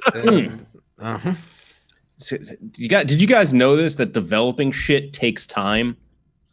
Did Whoa. I don't think she But knows that. but- also, Mm. on the other hand, don't care. Uh-oh. Oh, No, it's good. It's good. It's good. It's good. We're back. We're back. Is Are it we good? back? Is it good? Now, I forgot to move my mouse because before I started this, like Discord apparently doesn't gain ownership of the fact that you have a video call. And so like it will shut the monitor off. And I didn't go into my power settings. I've been having Oh, that problem no. as well. So Yeah, I've been it's trying really to annoying. remedy It's that. like Skype will do that. God forbid Mhm. we talk about Skype around. All right, did you just compliment Skype? I know, man. I feel weird. Don't you Okay. guys miss Skype? don't.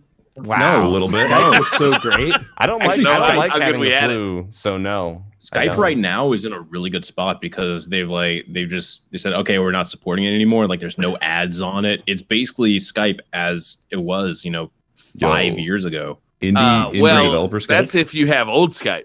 If you have Yeah. new Skype, it's Oh, terrible. it's still probably Still, horrible. Yeah, you can still get old Skype. Just download it. You can, but it doesn't work anymore. Brian, can you repeat the question since I missed it? Yeah. Why do you think we haven't seen faction rallies yet? And what kind of changes would you like to see? Well, we haven't seen it yet because it was just not that good in retrospect. I would like to see a lot more like it needs to not just be rehashing of the exact same content. And then getting tokens. Like the whole token concept was a huge disaster from like a gameplay point of view because it was monotonous and boring. So they need something in there that's going to I don't mind them reusing content, but I don't want to have to redo the exact same content over and over. It needs to have variety thrown in there to check things off. And then if they're going to have rewards in there that aren't going to be completely brand new, then I'd like progress to get things to put into like a forge type of thing to then possibly get some sort of reward out of it. Maybe something that's in a black armory. That'd be great. Seriously. But like, it's just the repetition was bad. So it killed it. It was way too. Yeah. Yeah, it was really bad. Like, I don't mind some repetition. It's just you can't have to only want to do a lost sector to get the most effectiveness out of there. Yeah, for an entire week. For weapons that have no rolls. Like, random rolls definitely helps the situation, but like, let's say each faction had a set of perks that were unique to that faction, then it'd be worth grinding certain weapons to try to get those rolls on those weapons. But Mahmoud Al-Saftawi said, do you think it's time for another community summit event? Just to make sure developers and the community are on the same page for content post year 2. I assume year 2 content is 80% developed. Let me say this, because this is something I can answer that will hopefully give perspective. EK Akugan went to the community summit and the event I was at. And we can't talk about what we played there, all that kind of stuff. But the one thing that he said was he preferred having what we did. There was 6 of us in total doing and talking with a variety of people. And he felt like it was much easier to have a discussion. So I think the community summit was really good to have. That was Thunder. I don't know if you heard that. She did. Yeah, I did. Yeah, definitely. But I think that going forward, just as someone who's only at one of the events, I loved being there and being able to talk very freely and easily about what we played. And also, like, when we had time discussing the things that, are very normal community concerns right now, like, getting an update if they have one on things like trials and stuff like that, things that we want to know about. But it felt very good to have that, not only, when the game is bad, like at the community summit, but when the game is good, like now. So when were you out there, T?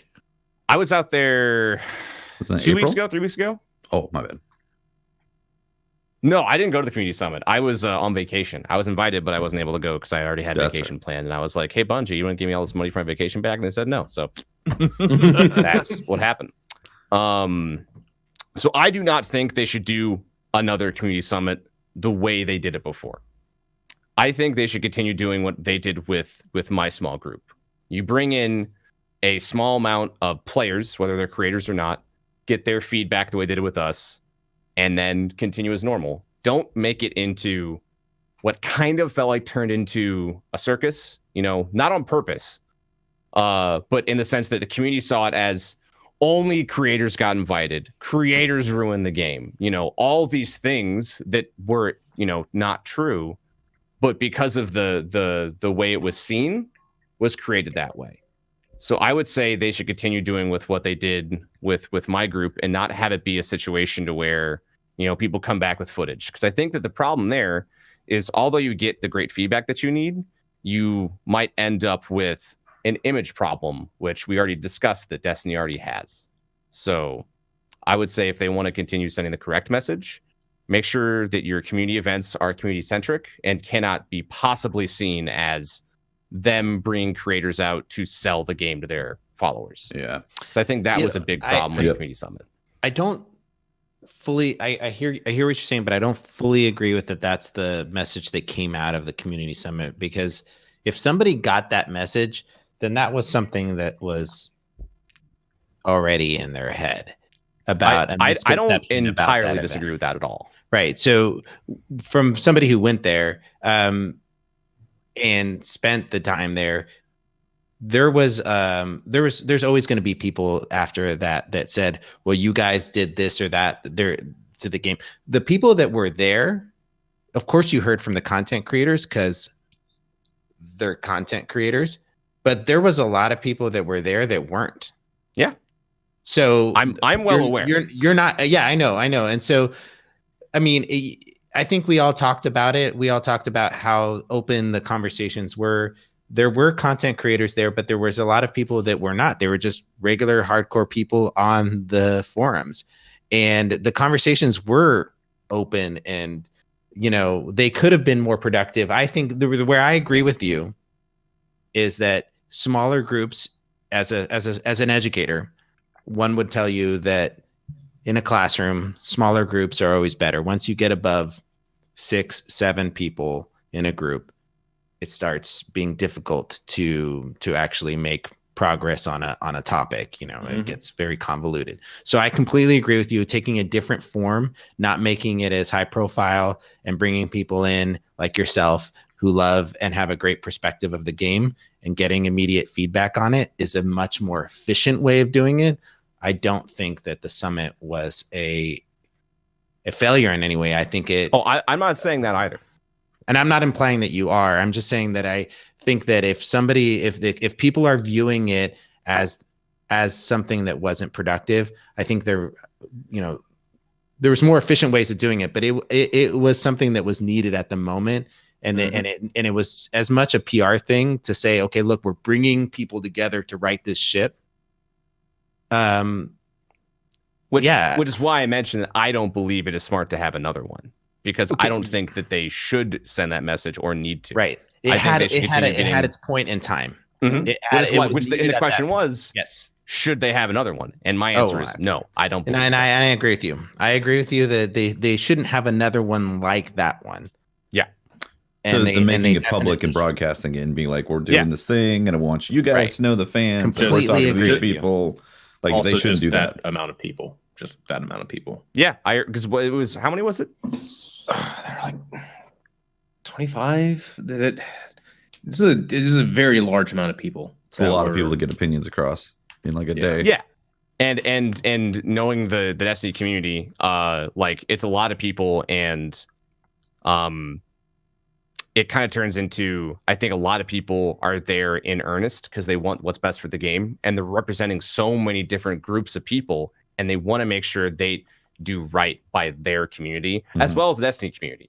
So let's say you're a PvPer, what you want to talk about might be drastically different than what I want to talk about. Like, for example, me and I am, it's like me, EK, Broman, Watts, Cammy, and Fallout were all there. 3 of us, I would say, were more PvP centric, and 3 of us are more PvE centric as like creators and as players almost. And what we discussed and what we saw were vastly different. And there was times where I would be silent, and there was times where they would talk a lot. And so when you bring in that many people, I think it turns into, how do you manage who talks when? And I think that's when the whole smaller groups is better absolutely comes into play. Less is more. Rebecca says, what's everyone's thoughts on Fallout 76? I know it isn't Destiny, but I'm interested to hear everyone's impressions. Has anybody played it yet? I didn't play the beta, and I haven't really watched any footage yet. There he is. What are your thoughts on it? I think it's really fun. I think it's super heckin' broken and needs to get fixerinoed. But like, if you like Fallout, it's Fallout. There is a quest where I had to go hug a Deathclaw, and you can imagine how that went. Yeah, it said make friends, and so I did, and then I died, and then I got a reward. It was great. This game reminds me of Sea of Thieves a little bit, or how I enjoyed Sea of Thieves. Is that I knew it was broken, I knew it was an incomplete experience, but when I played it with my friends, we were able to have a blast, and I am looking forward to playing Fallout 76 with my friends. Interesting. Yeah, I sincerely hope that I think if they can, this is Bethesda, so I know it's a high ask, but I hope that they can fix the genuinely game-breaking issues that are in the game. Because like, there's fun Bethesda bugs, and they can get away with it because they're Bethesda. Like, there's an invisible enemy beating me up. Or a guy who's like stuck in the ground, he's chasing you around. But then it's like, I can't move. I feel like Bethesda got away with frame rate being higher means I can run faster for some reason. Yeah, that's messed up. Yeah. I feel like they could get away with it in the Xbox 360 generation, and then even with Skyrim. But now when like everybody's making these huge open world games and they're magnificent, Bethesda shit looks like it's old and broken. Yeah, coming off of Red Dead, man, that's a beautiful game. I think Bethesda needs to work on a new engine pretty hard. I fully expect Starfield to have a new engine, or I will be quite disappointed as a consumer and player at that point. If they didn't do that. Yeah. I feel like Fallout 4 felt like an old game. and that was 2-3 years ago. I could agree, but it was still in the era of like, it still works well enough. But I think Fallout 76 reason why maybe it's not on a new engine is because they're trying to like make it multiplayer, and I think trying to do 2 new things at the same time would be like, oh, it just doesn't work. It's just broken. But I don't know, man. That's up to you. Spend money if you want it, but like I've been enjoying it, but full-heartedly no. Game is pretty busted. Results may vary. ESRB not indicative of online experience. If you can laugh at bugs or if you get mad at bugs, I think might depend on how you experience Fallout 76. Yeah. Yeah. Coke Logic 76 says, or Coke Logic says, anyone else feel the Dreaming City cosmetics need a buff in drop rate? I take it by cosmetics they mean like the ghost ship and Sparrow. I would guess so, yeah. I would guess so. Then I don't know if buff and drop rate means much, but I would definitely like to see like an actual avenue to. I didn't even know there was a ship. Yeah, I have. It's really cool. Yeah, Shattered Throne. Yeah. Yep. Yep. So I would definitely like better avenues to obtain them instead of just do stuff and you might get it. Yeah. Yeah, they have a good foundation for it. It's just they got to get a little more focused on the avenues, just like T said about like having these stop gaps where if you've completed, let's say you've completed the Shattered Throne each week for what, 2 months? Like there should be a guarantee that you have those cosmetics. Yeah. Spaceman Spiff says, on a scale of 1 to April Fools, how excited are you to play Diablo Immortal? Anyone have a 10-foot pole I can borrow real quick?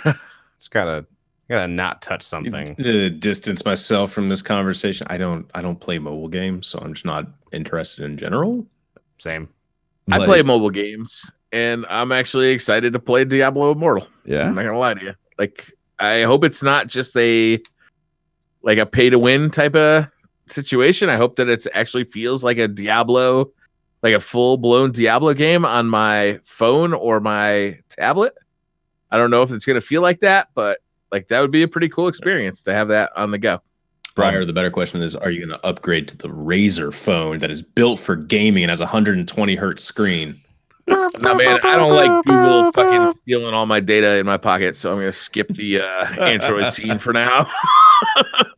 All right. Wow. Thank you. But no. I have no interest in Immortal. I have considered buying the Switch Diablo 3 a couple times. Yeah, I've heard it's good. Yeah, because I like the Switch for just, I'll go downstairs, watch TV, play on the Switch a little bit. It's fun. Yeah.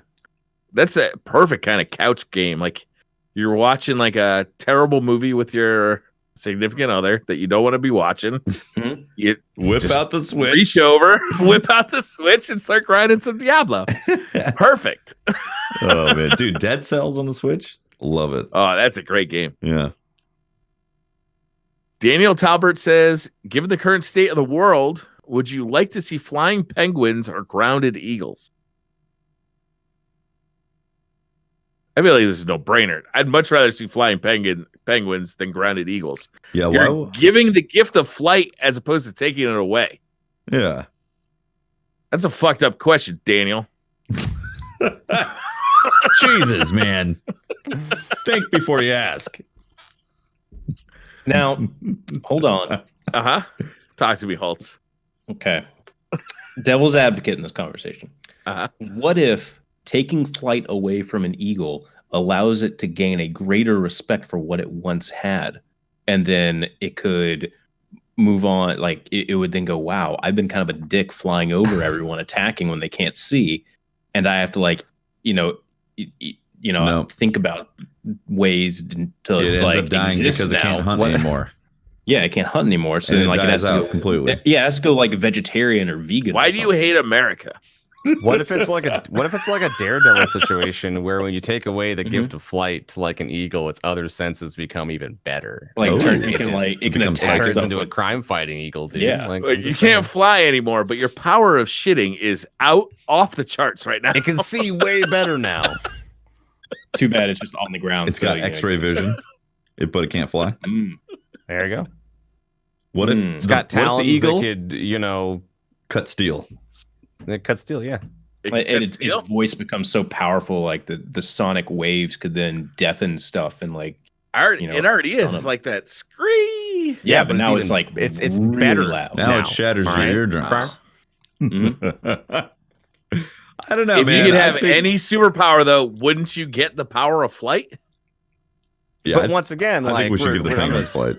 I feel like if penguins can fly, that'd cause a giant problem with like air travel everywhere. Like what would happen if penguins Or could fly? just They'd be like, mass oh, I can hilarity. now cross this giant thing I couldn't cross before. All right, cool. Then they go and die somewhere. I feel like penguins could fly. Like there's going to be a bunch of inexperienced penguins up in the air all the time. It's going to be hilarious. Like get your phones ready because you're going to film this. The penguin migration isn't going to be anywhere near as impressive as it currently is. Like the penguin migration is currently really impressive because it's like, wow, this thing has to walk. And if you just look at those things walk, they don't do it that well. Have you ever seen an albatross try and land? Well, imagine if an albatross had never flown before and weighed about 40 pounds more. Okay. Yeah. It's going to be hilarious. What an odd animal choice with albatross. Like albatross? It's like next thing you're gonna be bringing up sturgeon, man. Sturgeon. We got sturgeon issues, man. We should talk about it sometime. Yeah. Carl Chinapen says, "Would you rather have a lifetime of beer or a lifetime of burgers, or early access to Destiny 3? Sorry. Lifetime of burgers. Question: can I sell the beer or burgers? I mean, it's a lifetime supply. I mean, sounds like I just have a new business and I can buy my way into. I think it's gonna be personal. I think it's gotta be a personal. Yeah, thing. like you can't just suddenly order 100 and have it immediately. Like it's got to be like you have to finish that burger before you get the next one. So, but think about it. If my lifetime requirements for those burgers, I worked my way up to having to eat 100 burgers for every serving, then you can have. Then I could work my way down, and they would have already had the system in place to serve me 100 burgers. Worked up to 15 burgers per serving. You died there. But that's still a good number. He has eaten 15 pounds of crawfish. All right. Burgers are not like crawfish. That's rough.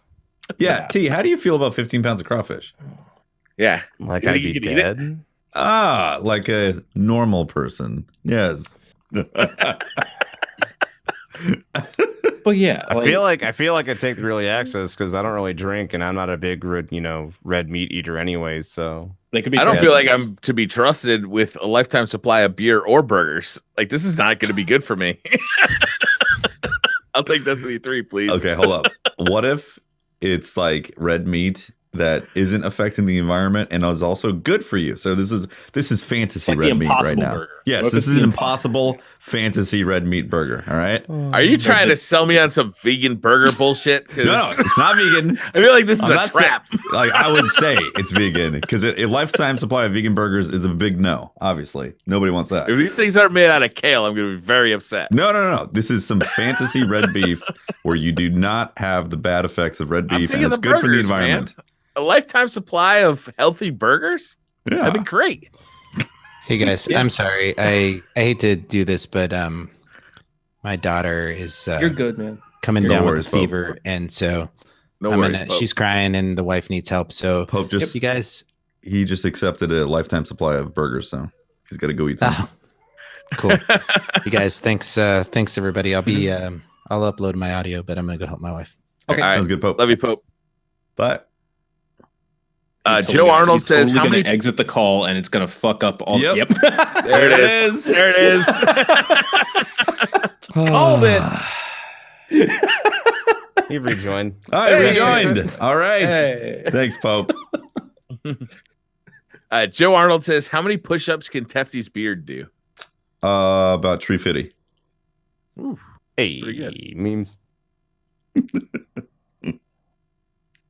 Datamass says, "This is for everyone. When you're not streaming, do you ever find yourself talking to chat?"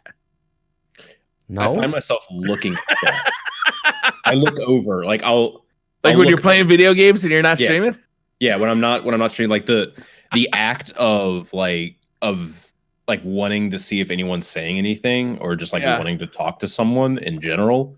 So like you look over at chat, like I'll do it, and it's just like, oh, that's not active. Okay, I don't have to worry about it, and I'll forget 15 minutes later and still look over. No. Yeah, definitely not. I find the act of playing video games by myself is somewhat more lonely than it used to be.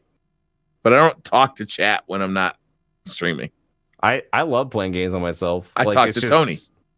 It's both, you know? Like I get my fill of like wanting to be with others while I stream, and then like when I'm not streaming, I'm like, all right, time for me time. So I got a good balance going on, you know? Yeah. Not that I hate, oh my god, I hate people in chat. It's just, you know, it's time to recharge and not be, you know, a streamer at that point. Just be a gamer, be me. 100%. Not entertaining anybody.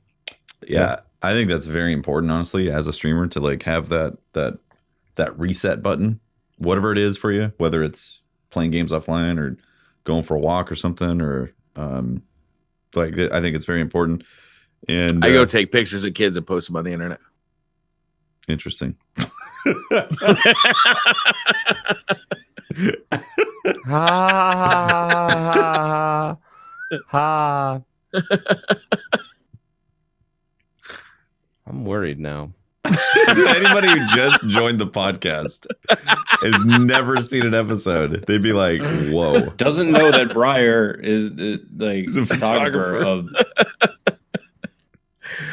Ricky Cotton says, "Would you rather change gender every time you sneeze, and not be able to tell the difference between, or not be able to tell the difference between babies and bread, thus making trips to the grocery store and deli super confusing?" What? I'd be more worried about eating a baby. Like, I think it'd be hilarious to change genders every time I sneeze. No, I feel like this is really really inconvenient. I'd rather be able to not tell the difference between babies and bread, and I just like I don't have bread in my diet anymore. Boom, solved. That's a good point. It'd probably be better for you too. You don't eat babies or bread. I think I'll just do neither. I think I'll just stay as I am. You gonna pass? I'm like my current state of being. Yeah, I'm gonna go for the sneezing thing. I think that'd be hilarious. I get to every time you know when you get those sneezing fits, you're like achoo, achoo, achoo. You can just constantly change the genders. It'd be hilarious. I feel like that would just cause problems with clothing. Mm-hmm. But thank God you can't sneeze and pee at the same time, because that'd be a mess. Should we tell him? What? Okay. Anyway. Can you sneeze and pee at the same time? Yeah. Can you guys not? No. I've never like forced myself into a position to. I mean, neither have I, but I don't think you can sneeze and pee at the same time. Why not? Of course you can. I think it's nature's way of protecting you from peeing in your face. No. That's why you close your eyes. Nature's protecting you from your eyes getting, like blasting out of your skull. Yeah, that's nature's way of doing something when you sneeze. Oh boy, these questions have Briar picks enlightened your existence. No. The Mohican says, "Would you rather have $1 million in cash right now, or be able to take $20 out of your pocket anytime you want for the rest of your life?" Oh, definitely that. $20 out of my pocket. Yeah. Yeah, that's so convenient. If you How many times do you have to reach in your pocket to pull out $1 million? Doesn't matter, because like $1 million bucks. What's $1 million divided by 20? So it's what? So 1 million divided by, I guess, 10 million divided by 2. So 5 million times. 5 million times. I mean, it's like $1 million. Is that bad? Here's the thing. 50,000. You have to get $1 million. Yeah, that was really bad math. I was like, wait a minute, that's not right. 50,000 times. How many times have I pulled my iPhone out of my pocket since I've had it? Fucking at least 20 times that. Yeah, like that. No, I'm not doing that. Like I will take the $1 million, because here's the whole thing. You know what you could do? You take $1 million and you could then invest it immediately. That's where it's at. And then you could just put many $20 bills in your pocket and then act as if it's any time. You're missing the point, though. The whole idea of an investment is that it gives you that money back in the future. All right. This is that money that you would have from the future. You're constantly having $20 out of your pocket. It's like having. You also have $1 million now, and then at any okay, fine. You keep $100,000 that you could then turn into 20s and stick in your pocket whenever you want, and then put $9,000 in the bank. I want to go to the Lamborghini dealership. You pull out $20. I want to go to the Lamborghini dealership, and I want to buy 2 Lamborghinis so that we can race them this Saturday. I'm going to be there for like 3 days pulling $20 bills out of my pocket. No, you'd see the point is all the extra money you're saving because you're always pulling out $20. So all your other income that you have is not being taken up by the money that you would have been spending by not having the 20 coming out of your pocket. So I only have to how reach many in my times pocket. I pay, or I'm in a position where I can pay with cash. Change the way you pay. So you saying I should just go stay at the bank 24/7 and then just deposit $20 bills? That's the only way that's happening. I can't pay my mortgage by being like, hold on a second. Wait up. I got this. You got all day? All right. You could just allocate some time to pull out 20s out of your pocket. That's all. Easy. Allocate like a good year. You guys, you're missing the point. You're still going about your life. Oh, I'm missing. No, you're still going about your life. You still have like your regular income, but now suddenly you have a guaranteed 20 every time you reach in your pocket. Yeah. Okay. That's true. I did the math. I did the math. Like a big ticket item, like a yacht, and all of a sudden you're like spending 3 days. You're not going to buy a yacht with $1 million. I'm sorry, Briar. I did the math. At a generous 5 seconds to put your hand into your pocket, take it out. Put it back again. Yeah. Generous. It would end up taking 173.6111 repeating days to get $1 million. How much a year? Come on. Yes. You got 173. Spread out days. Over like but what about time to sleep? Are you going to dispute the math? Spread out over 20 years? Come on. This is free money. But how much interest does $1 million make in 20 years? I think it gets you like $60,000 a year or something like that. Man, that's like doing like not even like a lot of investment. What if you like invested in real estate? Like what if you knew like you could have? No. That's undefined because you don't know if the real estate tanks or goes up or something like that. You're correct, but I have a general assumption. Yeah, like there's still safe investments that you can make that aren't like just like they end up being about $60,000 a year or so. Somewhere in around that. Okay, so you're telling me you would rather actively be pulling out 20s until you got to $1 million. If I was 70 years old, I'd be like, I'll take the $1 million so I can have the 60,000 every year. That's like a retirement. If I'm right now where I'm at right today, I'd rather be able to pull out 20 for the rest of my life every time out of my pocket without ever having to think about managing $1 million. You're wrong. I stand by my final answer, Alex. I'm gonna go with the pocket thingy. I'm with Tefty. Boom. Man, y'all are crazy. We're stalemate. Where's Watson when we need her? Tefty, we could double up on it. Dude, we could start a business called Cash Pockets. What do you need? $20? I got you. And then you charge people interest. Do you need $25? Can't happen. Not gonna happen. Sorry, I only do 20s. I don't have enough time for that. DMG04 says, "Are feet shoes?" No, shoes go on feet. Oh, hold up. Somebody brought up a good point. There's no taxing the $20 on your pockets. There's no taxes on there. That's bullshit. No tax on the $1 million when you get it immediately. Like, what? No, it's cash. If this money is materializing out of thin air, it's not being taxed. It's either being taxed or it's not for both situations. Period. No. If you have to invest $1 million, you're getting taxed. The investment gets taxed. Yeah, not exactly. You getting the $1 million. That's very. So you're just going to keep $1 million cash and then let it run out? No, you're. So you're going to go invest it, which is going to get taxed. Do you think when you invest, you just lose money? Like, do you think it just goes away over time because of interest? You have to pay taxes on your gains. Yes, your gains. The money the more than that. The more than the $1 million. Just saying. You don't pay taxes on losses. Hefty. That $1 million is finite. This is for the rest of your life. $20 every time you reach your pocket. It's not finite. It is. Absolutely. No, it's not. 100%.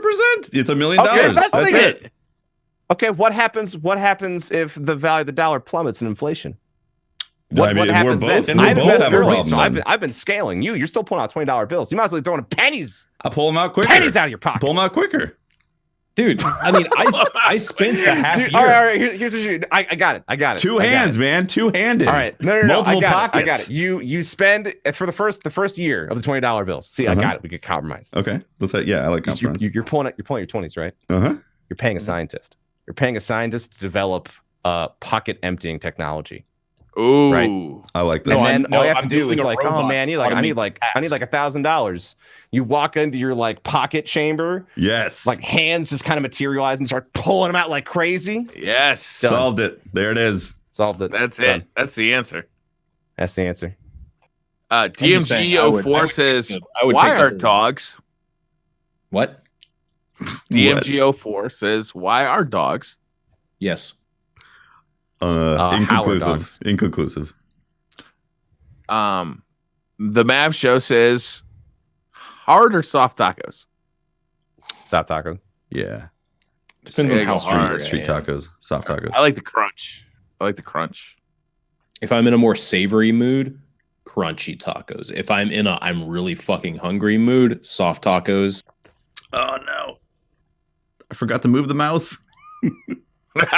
Nice. DMG04 says, is mac and cheese technically a cereal? There's milk in it. I don't know. Can pasta be considered a cereal? Because that's the real question here. Are we allowing pasta to enter the realm of I mean, what's the whatever the fuck cereal is? I'm going to look at Urban Dictionary for the definition of No. cereal. I need an adult.